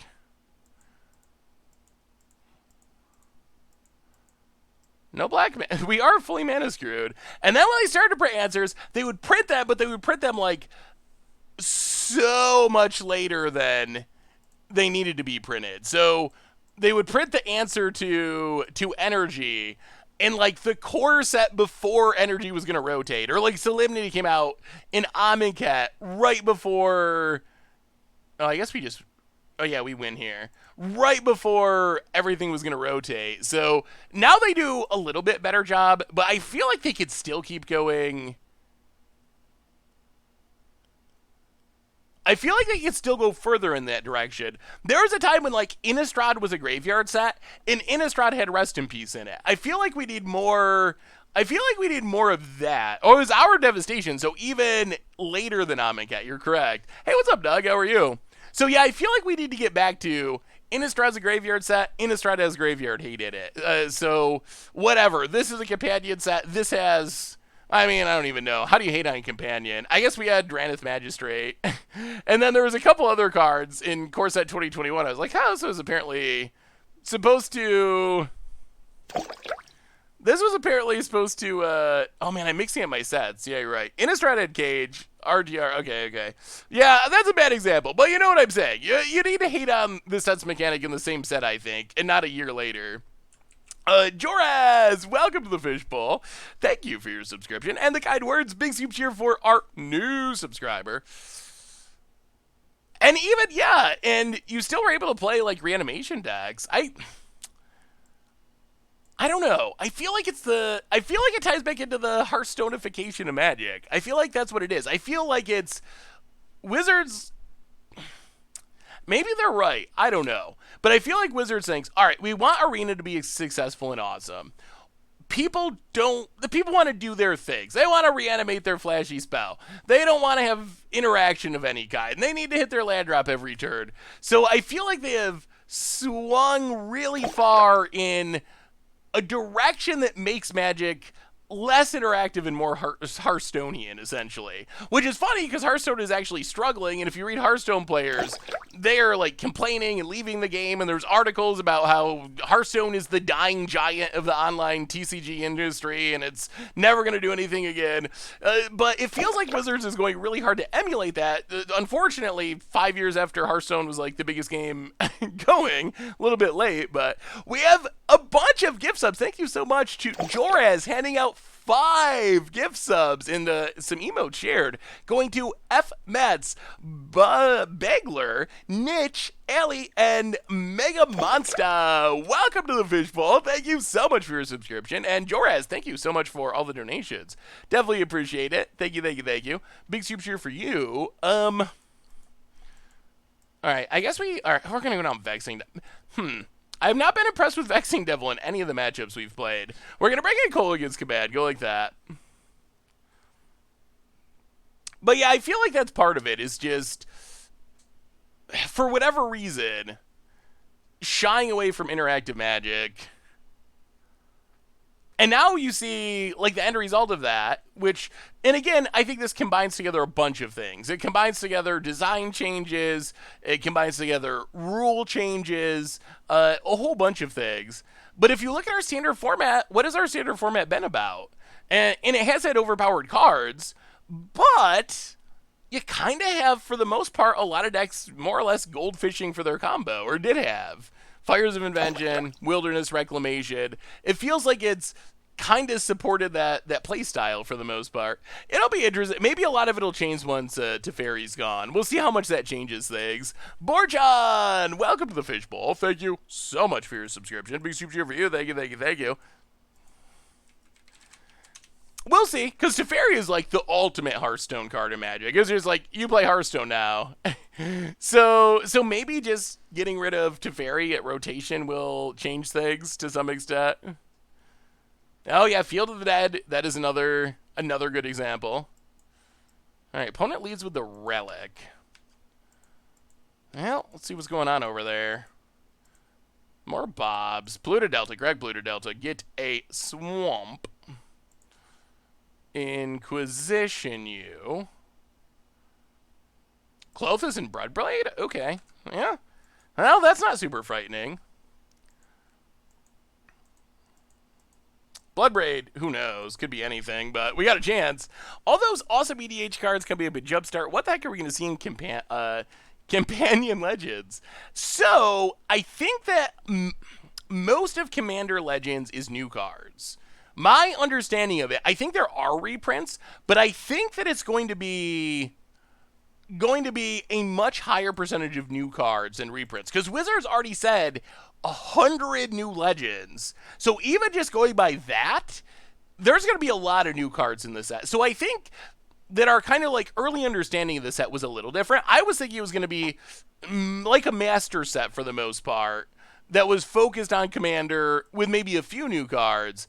But I think it's actually the other way, similar to Modern Horizons is probably the best comparison, where a huge majority of the set's new cards, and then you get a handful of reprints mixed in with it. So I think that is where we're going with Commander Legends.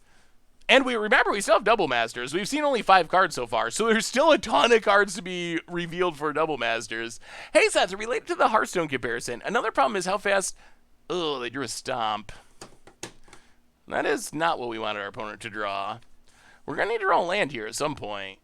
Like this turn, preferably. Arbor Elf. Ooh, boy. Added to the mix. All right.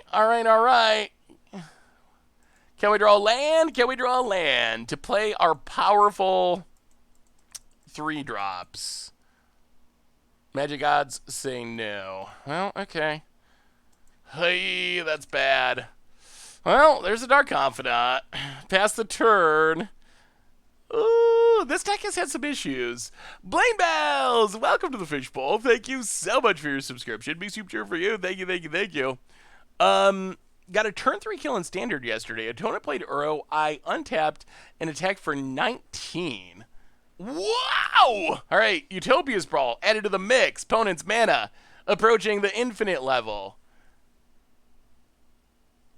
Untaps it. Bloodbraid Elf into. This is a really big spin. Utopia Sprawl. Okay. Out of all the things it could have been, Utopia Sprawl is probably the best we could have hoped for. All right. Maybe we got hope. We definitely need to hit lands. Opponent exiles our Bob. Sure. Goes to combat. Attacks us. We take it.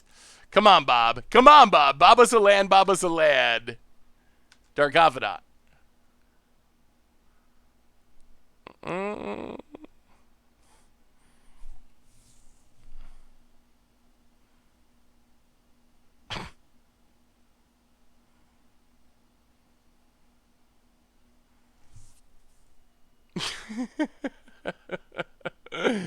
Oh, yay.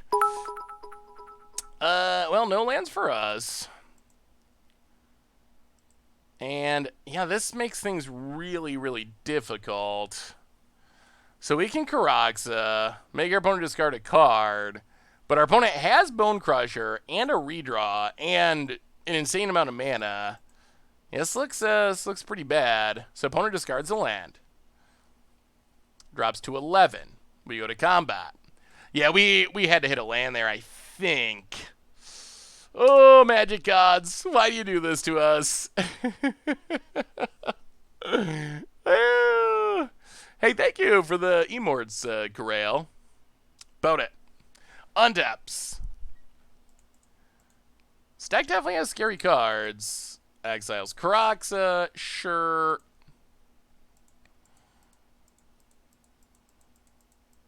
Arbor Elf. Now the issue is, even if we draw a land,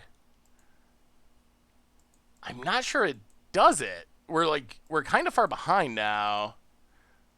Opponent gets in, hits us. Like, now just, like, playing a Liliana is not especially effective. Dark Confidant.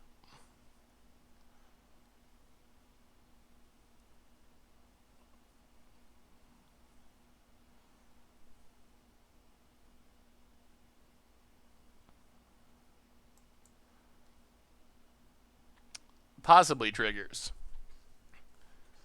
Hey Seth, a new unicorn legend was spoiled. Have you seen it? If yes, what are your thoughts? The Blinky unicorn? I think it's cool. 3 mana to blink's not bad in a format like Commander.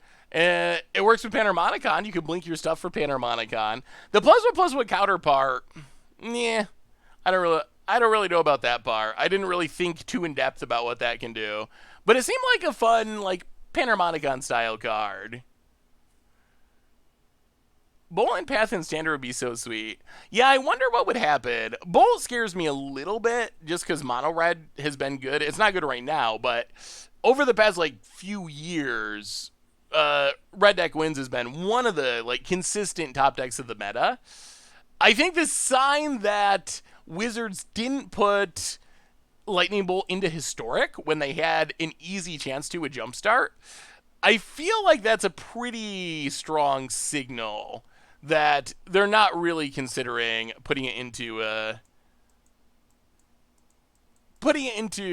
historic or into standard. Favorite card from Core Set 2020. Ooh. There's a pretty big list that I like. I really like the new Chandra for some reason. 9 Lives is another card that I'm very excited for. That's a card that I can't wait to play in Pioneer. So I don't have one number one card. Also, Teferi's Tutelage. I've loved Sphinx's Tutelage forever. So I'm really hyped for building around that for budget decks too. The Dog Lord is sweet, but I think it's going to be... how can we navigate this? 3, 4, 5. All right. Well, Bloodstained Mire. Crack it. Drop to 8.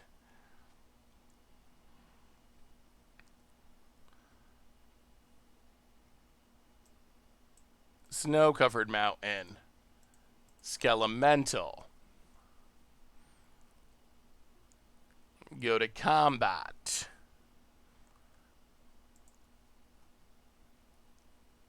Attack.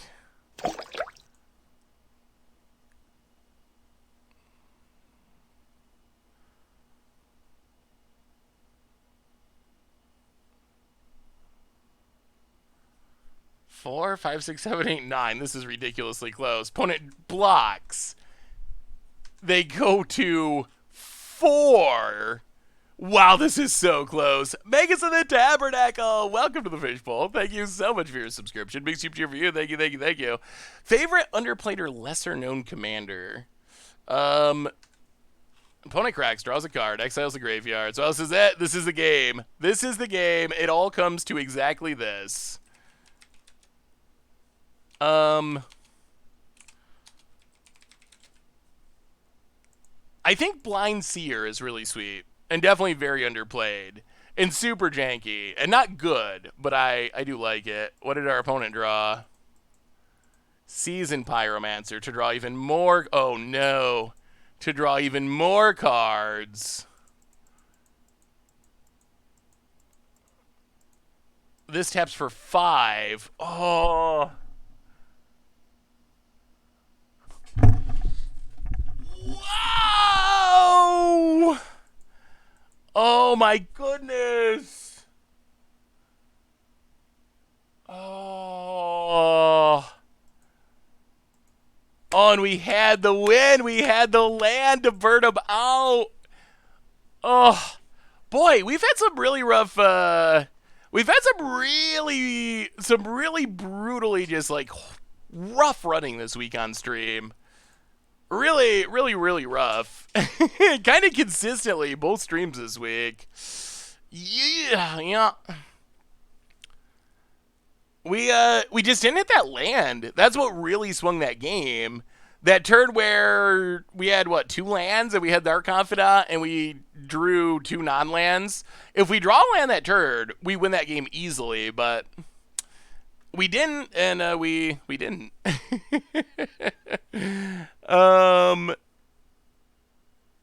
Kids are going hungry indeed. So what do you think about stream decks? What do you think of the power level of stream decks? Like when you watch a stream, this is something I've always wondered. I know on YouTube we play some decks that win, some decks that lose, and try to play janky decks. With the stream, would you rather watch a tier 3 deck or a janky deck go 1-4, or watch a top tier deck go 4-1?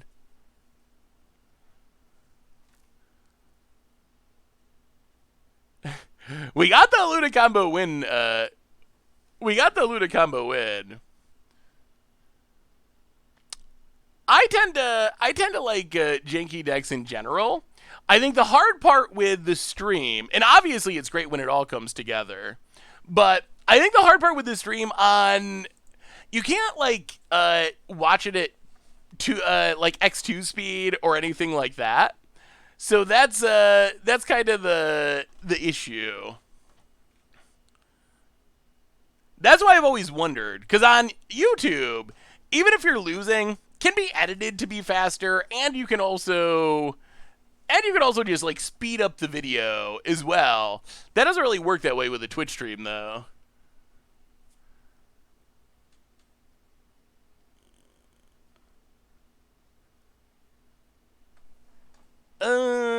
Scalding Tarn, you.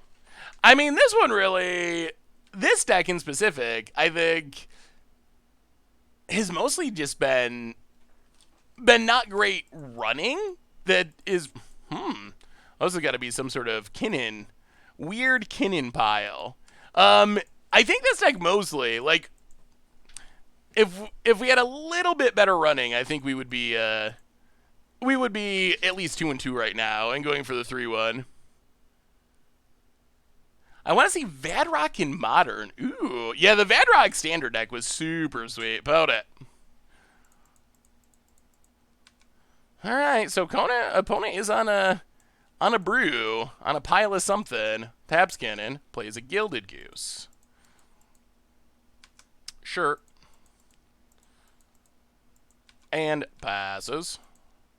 Well, now we're probably going to have to kill Kinnan, I guess. Huh. I have not seen exactly what our opponent's doing before. Oh, Bloodstained Mire. Crack Bloodstained Mire. Snow-covered swamp. Go to combat. Attack you.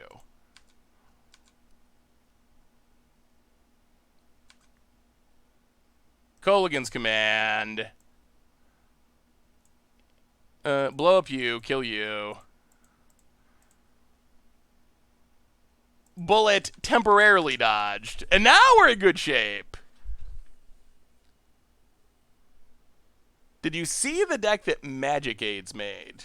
I don't think so. What deck would that be, gamer guy?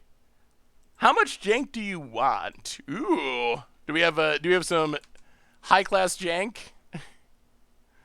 Teamer Weird Storm. That is some jank for sure.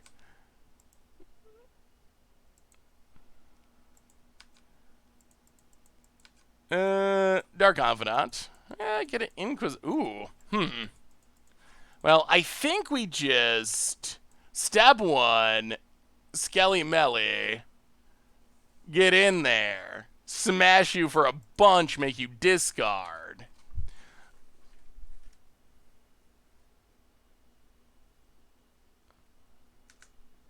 The Vadrock Coves.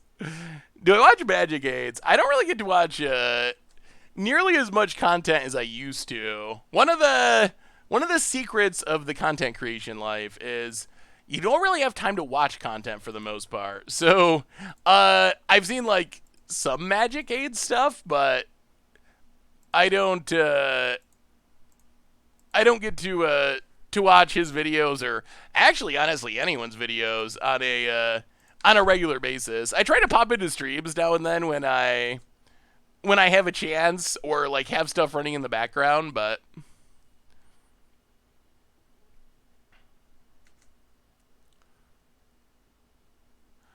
would you invite Joe Dyer on the podcast again? Really interesting to discuss Eternal formats. Yeah, I think that'll happen again in the future when there is a good topic for Eternal formats. So yeah, I'm sure that we will see Joe on the podcast again at some point. I'd be very surprised if we didn't. Well, that's Kroxa. Clean the hand.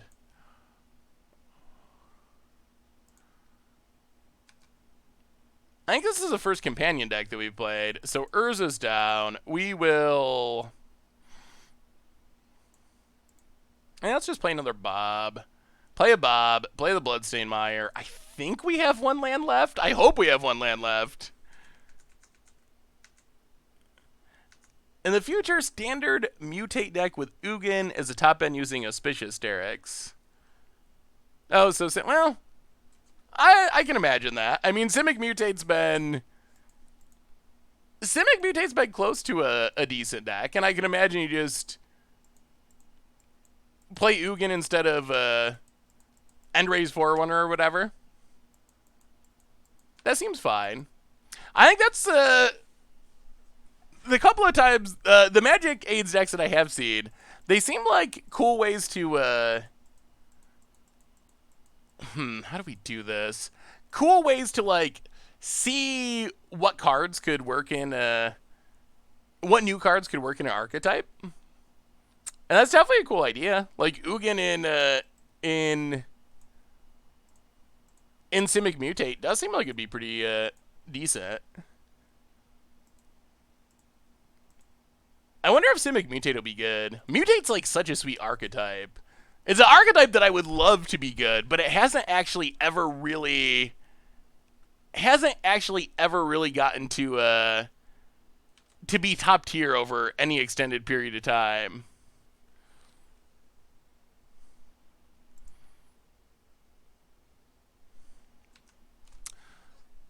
What about guests like Joe for a stream to play Legacy or Vintage?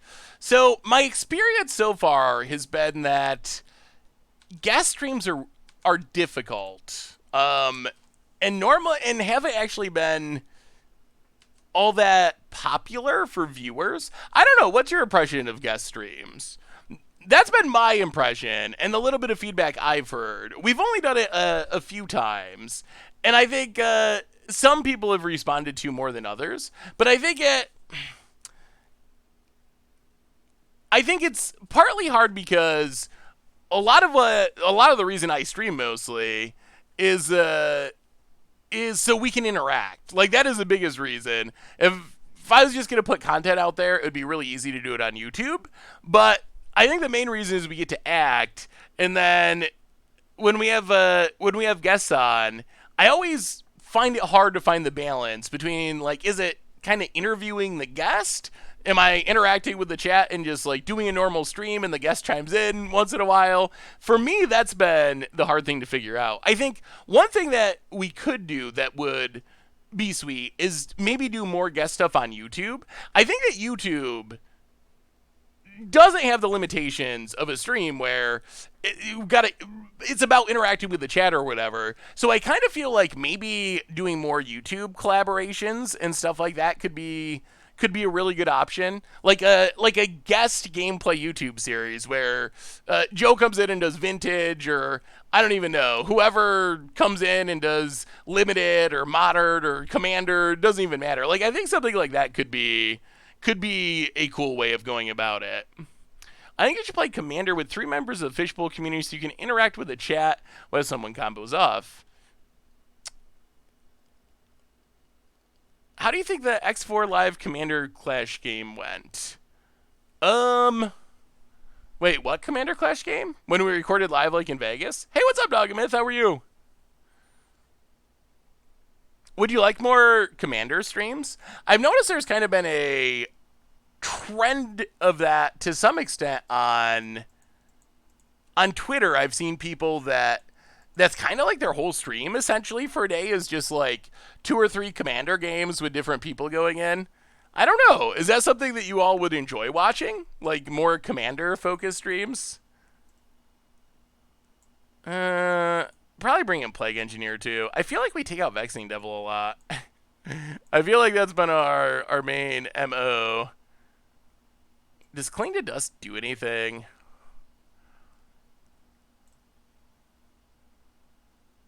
Maybe let's Surgical as well. Surgical seems like it could be fine.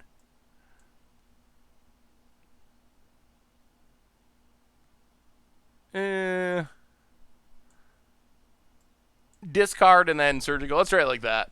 Commander streams are great. Not crazy about Commander. I watch other content creators for that specifically. Yeah, that's the other thing too. Is there's lots of options out there. I like Commander, but not on Moto. That is a good piece of feedback. Hey, what's up, Jonathan Snow? How are you? Yeah, all right. We'll keep. Sand's decent. Springleaf Drum. So we got discard into Fatal Push. Yeah, so this should work. Polluted Delta. Crack Polluted Delta. And we got Skelly Melly to clean out the handy-wandy. Swap and Inquisition you. EDH Rec has 100% my go-to for Commander content. I use EDH Rec a lot. I haven't seen a ton. I know they do a podcast. I haven't seen a ton of their content, but I definitely use EDH Rec quite a bit to look up cards that are popular or not popular in Commander. Explosives, Ether Gust, Urza. We'll take Ether Gust. Go. If you were to start playing Paper Commander with webcam, let me know in advance so I can mail you your deck. Yes, I will definitely. I will definitely let you know, Doug. Yeah, I'm still hoping that we will eventually be able to go to an event and meet up in the world again. But who knows? Who knows how long it'll be till we have Commander Fest and stuff. People that watch a ton of your Mucha Brews, most likely, aren't exactly the same demographic that would watch Commander. Yeah, I've definitely realized that there's a little bit of a disconnect there to some extent. I even see that to some extent with like Commander content on the YouTube, where a lot of people who watch all the constructed content on YouTube just don't watch any of the Commander content. With Commander Clash actually kind of being a big exception. Maybe because it's just everyone hanging out and talking. Literally watch all your videos. Well, you're not alone, because from like looking at the analytics, I think there's a lot of people on the Goldfish YouTube channel that are kind of in that place, that prefer like janky constructed but aren't into Commander, or possibly just go someplace else for Commander. Like, that is the other possibility that makes sense, is maybe it's not that everyone hates Commander as much as maybe you enjoy Against Odds or whatever and constructed stuff, but you go someplace else for your Commander content. Cinephus, welcome to the Fishbowl. Thank you so much for your subscription. Big super cheer for you. Thank you. Would you, with Commander Clash, I just got it from a bot. They have them for sale. They were not that expensive. I think it was 1 tick for a playset. So they give you the codes right away.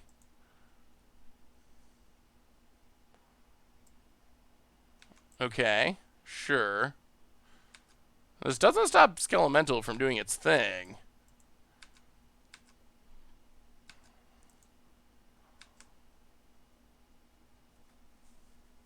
About it. Hand. Losing it. Life total. Down to 13. Alright. Well, they're holding on to the Urza. Do they... Oh. Well, we'll see. This is going to be interesting. If we draw land... Ugh.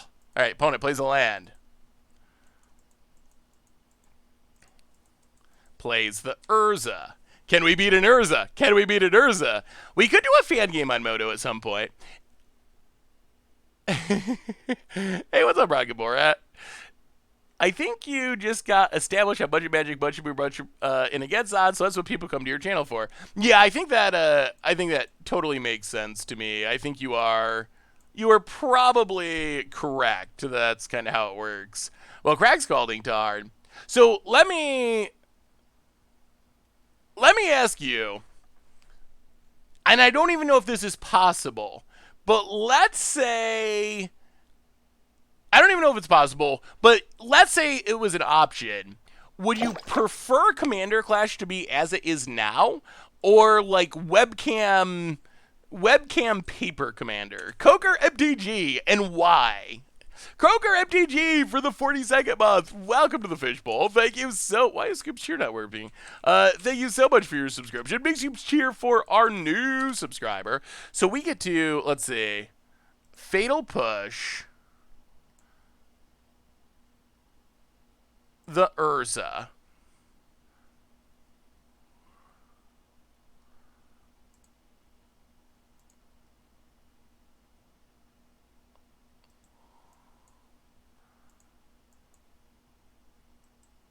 Unearth. Skelemental. Go to combat. Attack you.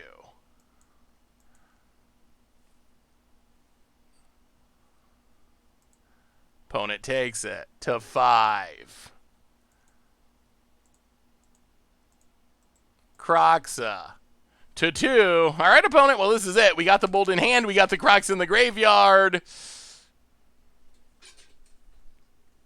Depends on your paper collection. I think it's great now. I like when the camera switches players. Yeah, that's been a good improvement. Spell Taper Commander is really fun if you can set up. If you can get a good setup to make for a good stream. Ton of paper webcam series out there. Moto Commander is far less. Ooh, Urza is far less common. I wonder if that's because Moto Commander is bad, or or why there's far less Moto Commander. Opponent. I mean, in Bolt we trust.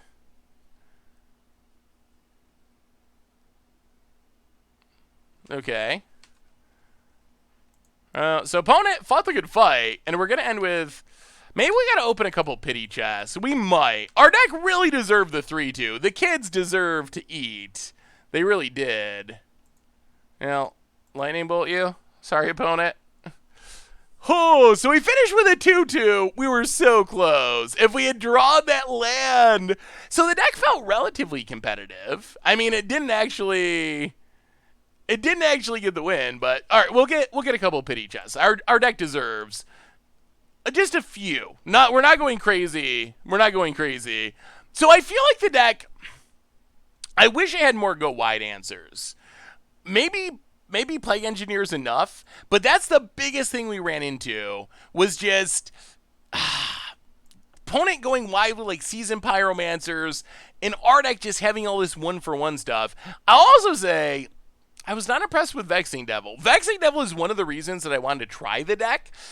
Maybe it's just the matchup we played, but we ended up taking out Vexing Devil very often because it didn't feel very effective in the matchups that we played against. So, yeah, we passed our goal. We're up to 55, 65, 55.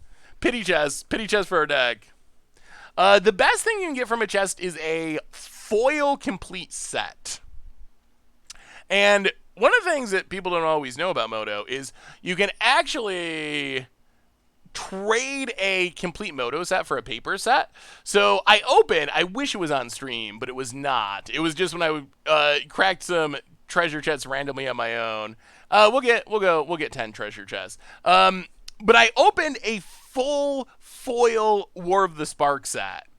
And I traded in for a paper set, and I think it was like $800 or something at the time, the cost of it. It is only for, I think, like the 2 or 3 most recent standard sets. So I think we get like Ikoria or Theros Beyond Death, maybe Throne of Eldraine. And then I think we are going to jump over and finish our draft from last stream. Because we still have, I didn't finish that cube draft, our Stompy cube draft on Arena. So we can finish it together. All right, here we go. 10 chests. Give us that foil complete set. Our Rakdos Unearth deck deserves some... Oh, yes. Okay, this is actually really good. Xyrus is actually ridiculously expensive, last I checked. Hopefully it still is. Okay, let's look this up real quick. Xyrus, the Writhing Storm. 34 ticks. Yes. Well, that's not a complete set, but that's a win. We will take it. So that paid for all of our chests with our very first chest, and we could still get the complete set. Thieving Otter. Okay. That's not as exciting. Bring back Momir. Ooh, Giver of Runes. That probably has value. Giver of Runes comes in at $5. Our chest was like $2.30 or something, so that's a win. Xyrus and Giver of Runes. Oh, I said this on Twitter.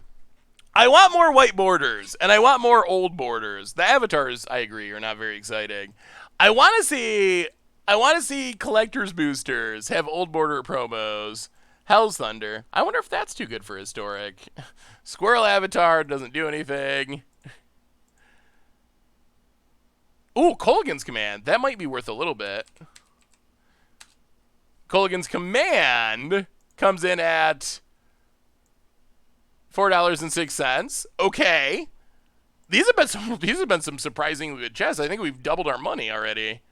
Oh yeah, Arid Mesa. Not the best fetch, but it is a fetch. Arid Mesa comes in at $4.48. Still killing it. We are running hot. This makes up for all of our bad opens last time. Our fortune was literally reversed with these treasure chests. And we're getting play points along the way, too. Well, 2 to go. Come on, complete set to top it off. Wound Reflection. Meh. Not super exciting. Last one. Come on. Give us some goodies. Give us some goodies. Furnace Dragon. And some play points. Well, we kind of killed it. We got, all right, to recap, we got Xyrus, which is our big winner. And also unspellable. Xyrus. We got Giver of Rudes. We got Arid Mesa. And I think something else. What was the other thing we opened that was like 5 ticks? There was one other thing. But yeah, we got close to like 50. Keep going. Keep going. Run it back.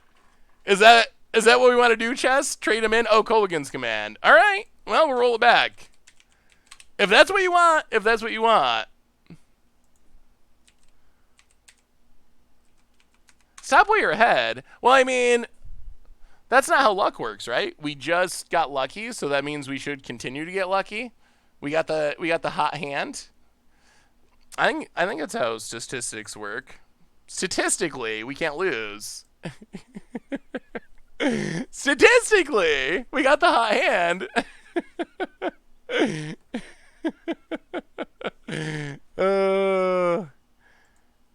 I mean, we're not gonna spend any. We won't spend any more ticks. We're just gonna re-roll our winnings, our 47 ticks of winnings, because these should be even better. We could probably get like 1 million of these, but I don't think they have any value.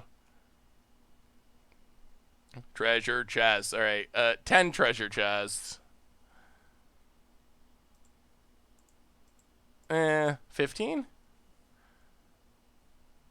All right, we'll go 15 and get a few ticks like a responsible gambling addict. Okay, 15 chests. Let's do it again. Let's do it again. Keep it going. Keep it going. Give us that complete set. Oh, do you remember with Nexus of Fate? I don't know how many of you were around during the Nexus of Fate era. There was a time when they first printed Nexus of Fate, and it was like $100 or something. And it was supposed to be fairly common in treasure chests. And we, Spellbinder, we spent so many tickets and so many donations from people just chasing a Nexus. I think it was like 700 chests before we finally opened a single Nexus of Fate. And it was supposed to be way more common than that. Null Rod, vintage playable. I don't think it's worth anything, especially the Vintage Masters. Well, 60 cents. Not enough to get excited about. The original one is $18. Vintage Masters not as good, though. All right, come on. Come on. Goodies. Master Warcraft. Oh, the weird blocking card. Do you ever play this in Commander? I don't feel like I've ever actually played this in Commander. Now, 11 to go. We get... the red chest, the worst Chandra, or the cheapest Chandra. I think this is like one set. If you pick up 5-ticket free loan account, Chandra Nalar is definitely a planeswalker you can get. Drake Yusef, the Maw of Flames. Oh yeah, I didn't mention that. So, Card Hoarder. You know that I mostly borrow cards. I have, Lotus Field has value, I think. You know that most of the cards we get, I have a big collection. Yeah, 4.68 ticks. I have a big collection, but I also borrow the cards that I don't have rather than buying them. And I do that through Card Hoarder. And Card Hoarder, they recently started a free 5-ticket loan account. So you can borrow cards without paying, Ooh, promo Murderous Rider. I'm probably keeping that one. I love the... Oh, it's not even worth much more. $1.94. I really love that art, though. Just all that cycle of art. But you can get a free 5-ticket loan account. In 5 tickets, I think we're going to do... Tomer's doing an article this week, and we'll probably do a 5-ticket Commander Clash game at some point. But you can actually play a lot of Magic with 5 tickets. You really can. So I would definitely recommend checking that out. You do have to have a Moto account, which is going to be like $10 for getting that set up. But it's definitely super awesome. Ooh, Shackles. There was a time when Shackles was playable in Modern and kind of inexpensive. It's not anymore. I miss that era of Modern. If Videlka Shackles is a card you main deck with a straight face, that says good things about the speed of the format.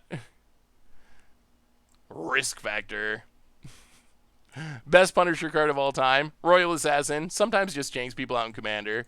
Come on, complete set. We only got 3 left to go. We haven't got much. Oh, General's Kabuto. Not valuable. Okay, 2 more. Come on, complete set, complete set, complete set, complete set. Fall to the Archangel. Has seen play at various times. Well, last one, chat. Last one. This is our chance. Can we get it? We crack it open. It is Hallowed Fountain. Hallowed Fountain and the Shocklands. Not very expensive on Moto anymore. $2.22. Well, not as good as our first batch of sets, that's for sure. The odds of getting a complete set are pretty low. I think they're actually, like, extremely low. So the way it works is different slots have different rarity. All right, we're gonna finish our draft real quick. Different slots have different rarity. Avert your eyes. Oh, I forgot to warn you. Avert your eyes. Avert your eyes. What, folder? What's a folder? What's a folder?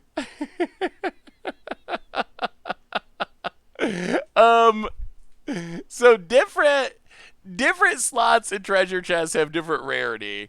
And a complete set is a 1, but there's a whole bunch of things that are a 1. So even if you get the highest rarity, something that's rated 1 as far as rarity, odds of it being a complete set that's like 2 out of, I don't know, 50 things, 100 things that are rated a 1. So it's pretty rare. Good gravy. That is so be honest with me.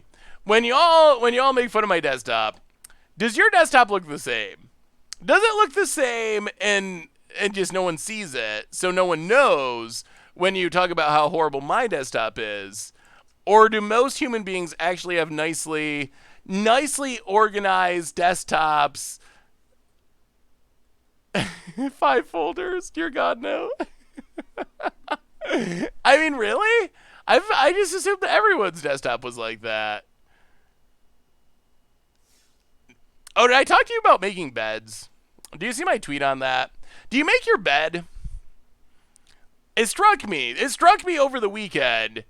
Do you know if you spend 4 minutes a day doing something, and you do that every day, 4 minutes a day every day, that adds up to more than an entire day a year. An entire day a year. And apparently it doesn't take 4 minutes to make your bed, which I didn't realize because I don't make my bed, because why would I make my bed? That's a waste of time. But... but... is it worth it? I'm really not sure if it is. That sounds like a lot of time that's going to something that isn't that helpful. All right. So if you remember this deck, this was our green-red desktop for a second, just a flicker. This was our green-red Stompy deck, our dinosaur Godzilla deck, where basically we're just trying to stomp people and hoping we win some die rolls. It's not insane, but it seems decent, and we did win some games with it. We only have 1 loss to give, though, so once we lose one more time, we're done. But you probably remember this from last stream. Check out your desktop. I'll have to check it out. That is the main argument people used for... Yes, our donations went super well, thanks to all of you. The main reason people gave me for making your bed was more like psychological. Like, it gets you off to a good start for your day. You know that you've accomplished something. You get up, you make your bed, you've already accomplished something for the day. And I think those arguments, they do make some amount of sense to me. Huh. Play the carry added. So I can see that side of it, that there is a psychological benefit maybe to making your bed. And we're probably going to have to kill this at some point if our opponent keeps making land drops. Thank you, Coral. Ooh. Ew, ew, ew. First heroic games.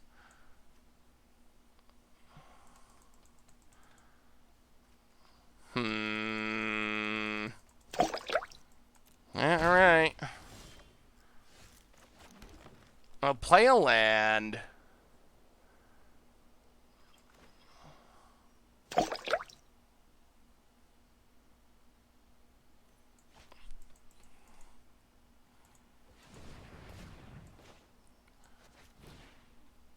Devil's Play. Dragon Master Outcast.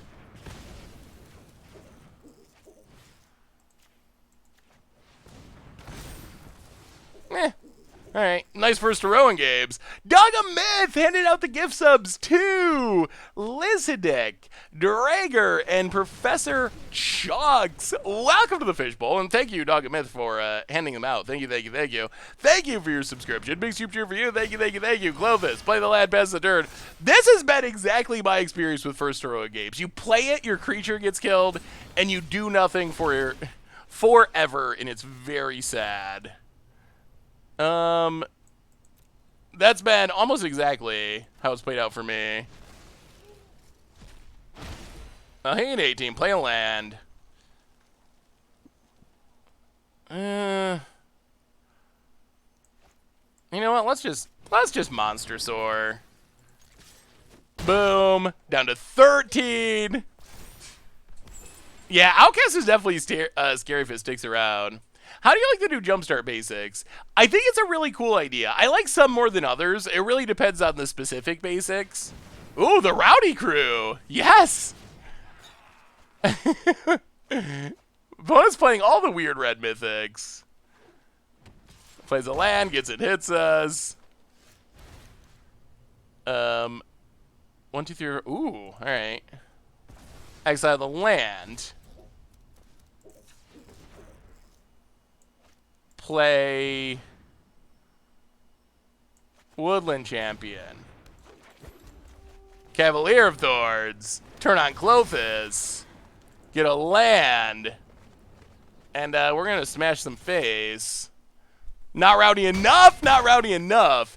Been stuck in a hotel healing from surgery, and the streams have been a real browsing. Oh, well, hopefully you're doing all right, Wolfer Fly. Surgery. Well, Beeve, welcome to the Fishbowl. Thank you. Ooh, so much for your subscription. Big super cheer for you. Thank you, thank you, thank you. Bonnet, big attack.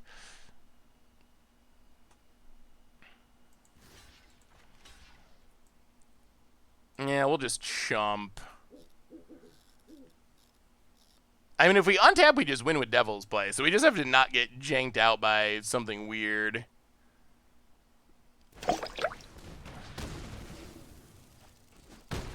Okay.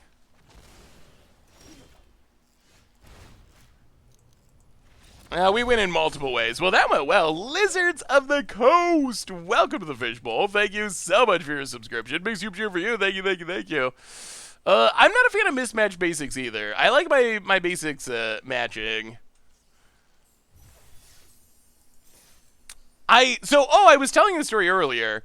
I wanted to do this video about what I believe, because I'm a basic land connoisseur, or at least consider myself to be one. I wanted to do a video about, I was going to call it cheap bling, and I was going to go back through what I consider to be the best non-promo basic lands in Magic that are, you know, inexpensive ways that if you want to make your commander deck look better, your modern deck, whatever, you can pick these up. So I did the whole countdown. I had like 5 lands from each basic land type, and I was like, all right, I'm gonna record this video. And I realized talking about basic lands is actually really tricky. It is way harder than it looks. I consider myself really good at talking about Magic, but when I sit down and I pull a land up, I'm like, how do I? I'm not an art critic. Like, how do I? Like, it looks cool. I really like this one, guys. Like, like how do you actually how do you actually do it? But I think I still am gonna try to do it. But I gotta figure out how to actually talk about it. Maybe I gotta talk about how I feel. This forest makes me feel happy. But I think it would be a good video if I'd figure out how to do it. It could be a good article as well. Yeah. The video is nice because you get to see him. I guess you could see him in the article too. But I have strong opinions. That maybe that's what I need to do is get an art person to talk about it too. Because there are some really good ones, and there's some that I don't even know. Do you realize how many basics there are of different types throughout Magic's history that have lightning bolts on them? I think those rank highly for me. I think I realized what makes me like lands is basic lands that have some unique element. Like a plains with lightning bolts on it, that is so cool. Like that is just so unique and different than every other plains. So that's what I look for is lands that have some unique element like that. Zarstad! How are you today? Hello and nice to you. Bag of holding. Well, sure. Hit ya. Go. I don't know if there's lightning bolt. There's lightning bolt plains and there's a lightning bolt island. I don't know if there's a lightning bolt swamp anywhere. At least not one that I'm familiar with. I don't think there is. I'm gonna make the video work at some point because I think it is a cool topic. Shemple aplenty.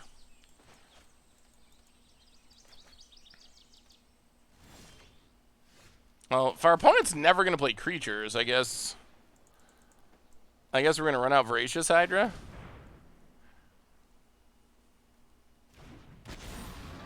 And Double Trouble. I mean, that is a 6/7. That's a beater. Your go about it. You can talk about the set that it came in what you personally liked about the art. You can call another person to help you do. Yeah, that might be a way to do it. Have it be a collaborative video with someone else. That could be a good plan. But yeah, there's some sweet ones. There's also a plains that has I think it's Tornado on it, which is pretty sweet. I think it's Masks has a Tornado Blades. Well, what do you got, opponent?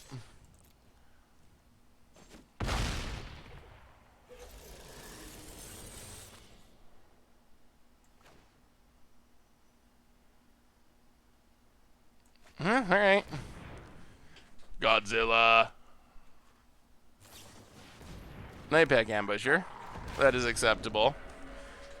Well, you need a Wrath opponent, because we have the King of the Monsters coming at your face.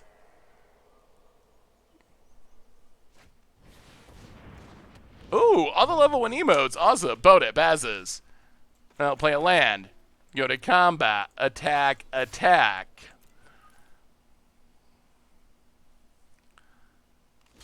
Blocks and blocks. This feels like a Devil's Play kind of game. Of the 5 colors of Magic, which do you feel have the best basics overall? Ooh, that's a really good question. Overall, I would probably say Swamp. I think Swamp overall has... Oh, we win this in multiple ways. Yeah, this works. Bolt the face, bolt the face. Godzilla Stompy. Islands, I mean, they all have, that's actually a tough question because there are a lot of them, but I think swamps have the most depth. I think overall top tier, if I had to pick my single favorite basic, non-promo basic, any basic, it might be, it might be Mountain. I believe it's John Avon Mountain from Mirage is spectacular. All of Mirage really has just like stunning basic lands. I think on my list, I'm pretty sure Mirage is featured for every single basic land type, at least one Mirage land, because it's really amazing. I believe they each have different artists too, like plains, swamps, island, forests. They're all different artists, and every single one is just absolutely spectacular.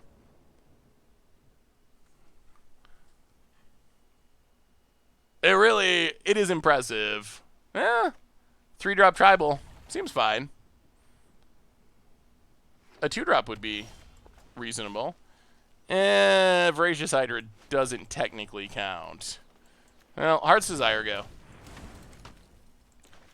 Maybe this Gruul Stompy deck is decent.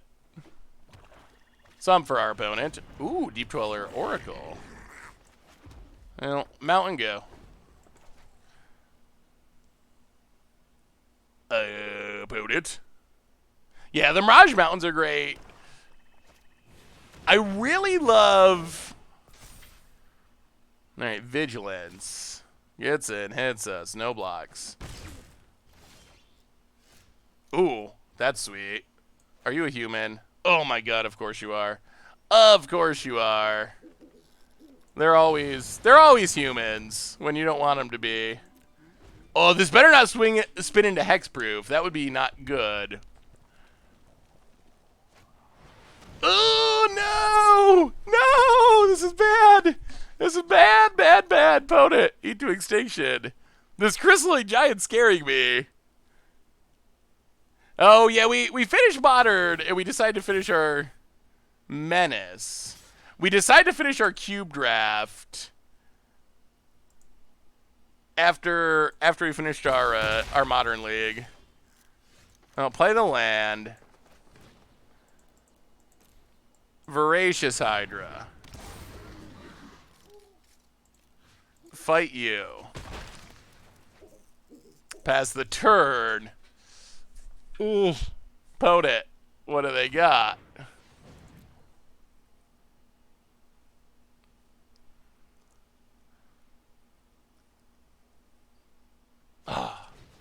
Feels like it's always a human when I want to mutate on it. Opponent hits us down to 11.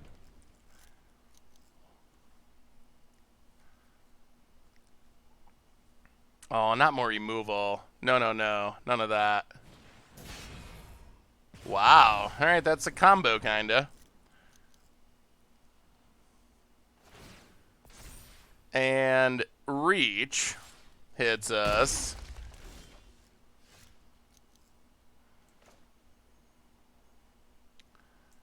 Woodland Champion. This crystalline giant is going off, and we cannot stop it. Oh, this is so bad. It's going to beat us. We just haven't been able to kill it. Is this a human too? I'm sure. Oh, no. Oh, no. They steal the elf. Flying. Oh, my goodness. We're going to lose to this. We draw land. We're going to lose to this. This is how we die. We die because of this silly human. Yeah, that's...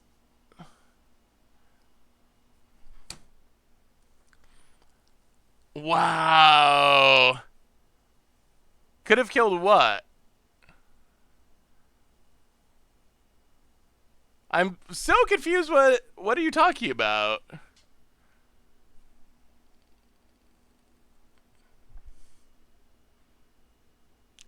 Why are there so many Seth Y comments?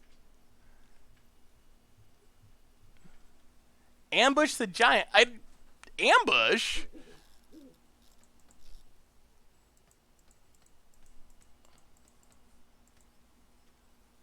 Oh, you mean we should have killed... I see what you're saying. I see. Okay, a couple turns ago. You want hostile? Yeah. That I recognize is chaos.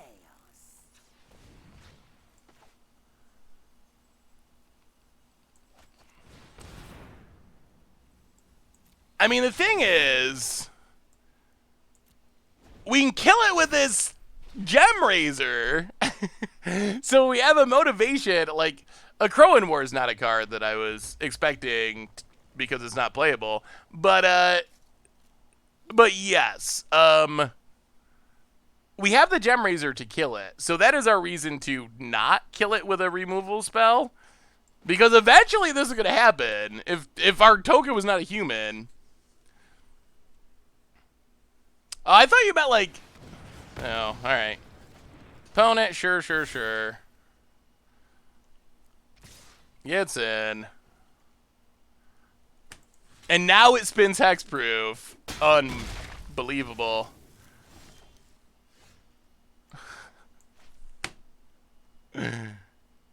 Alright, so we play a land.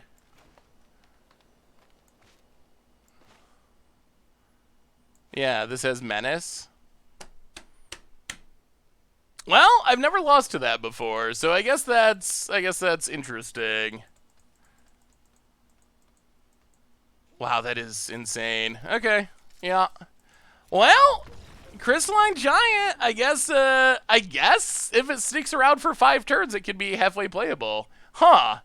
Well, that's a little disappointing just because we were playing the same archetype, like a Gruul deck, and I feel like our deck was a lot better than our opponent's deck, but in best of 1, anything can happen. Sometimes you stick a Crystalline Giant and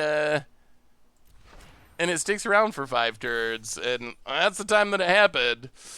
Oh boy. Well, we had to finish our draft. We finished with a winning record with the draft. We finished with not quite a winning record with Rakdos.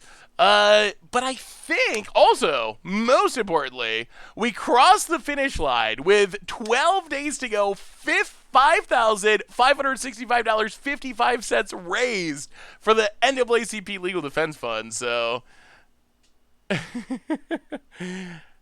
I honestly don't think that's a pun.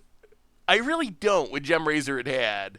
I think that's a hindsight putt. Like, when we played it, we killed our opponent's other creature, and we had a 3/3 that could block it, and we could mutate on it and kill it for free. I think that only looks like a pun because our opponent was playing the Crow in War, which is a card that I didn't even know was in the cube, and didn't expect anyone to put in their deck even even if it was in the cube. So, in my opinion, I don't think it was a pun. I think it's hindsight bias, but I could be wrong. Maybe I'm biased to not wanting to think it was a pun, but I think if our opponent doesn't have a Crow in War, I think we just, like, win it going away and whatnot, but... Whew!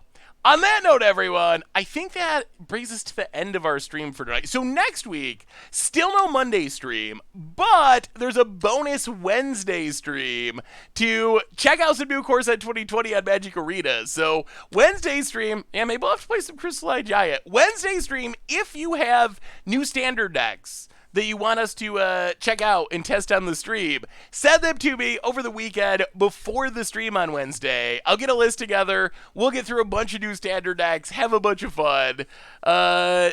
So, on that note, everyone, quick reminders, Replay YouTube, that's where you'd find the old stream. Huge shout out to all of you for the donations. Like I said, up to 55, 65, 55. One more reminder that our sponsor tonight is Card Kingdom, and if you need some magical cards, you can get them at cardkingdom.com. Even get a free Scoop Soldier sticker, and they got Core Set 2021 up for pre-sale now. Most importantly, thank you to all of you. Y'all are amazing. I love y'all. Thank you so much for hanging out and being awesome. Have a great weekend. I will see you next week. And yeah, keep up on the YouTube in between. So whether you're Magic King or not, y'all are amazing. Thanks for all the donations to NAACP. Hanging out, being awesome, having fun. So have a great weekend. See you next weekend. Yeah, I'll talk to you soon.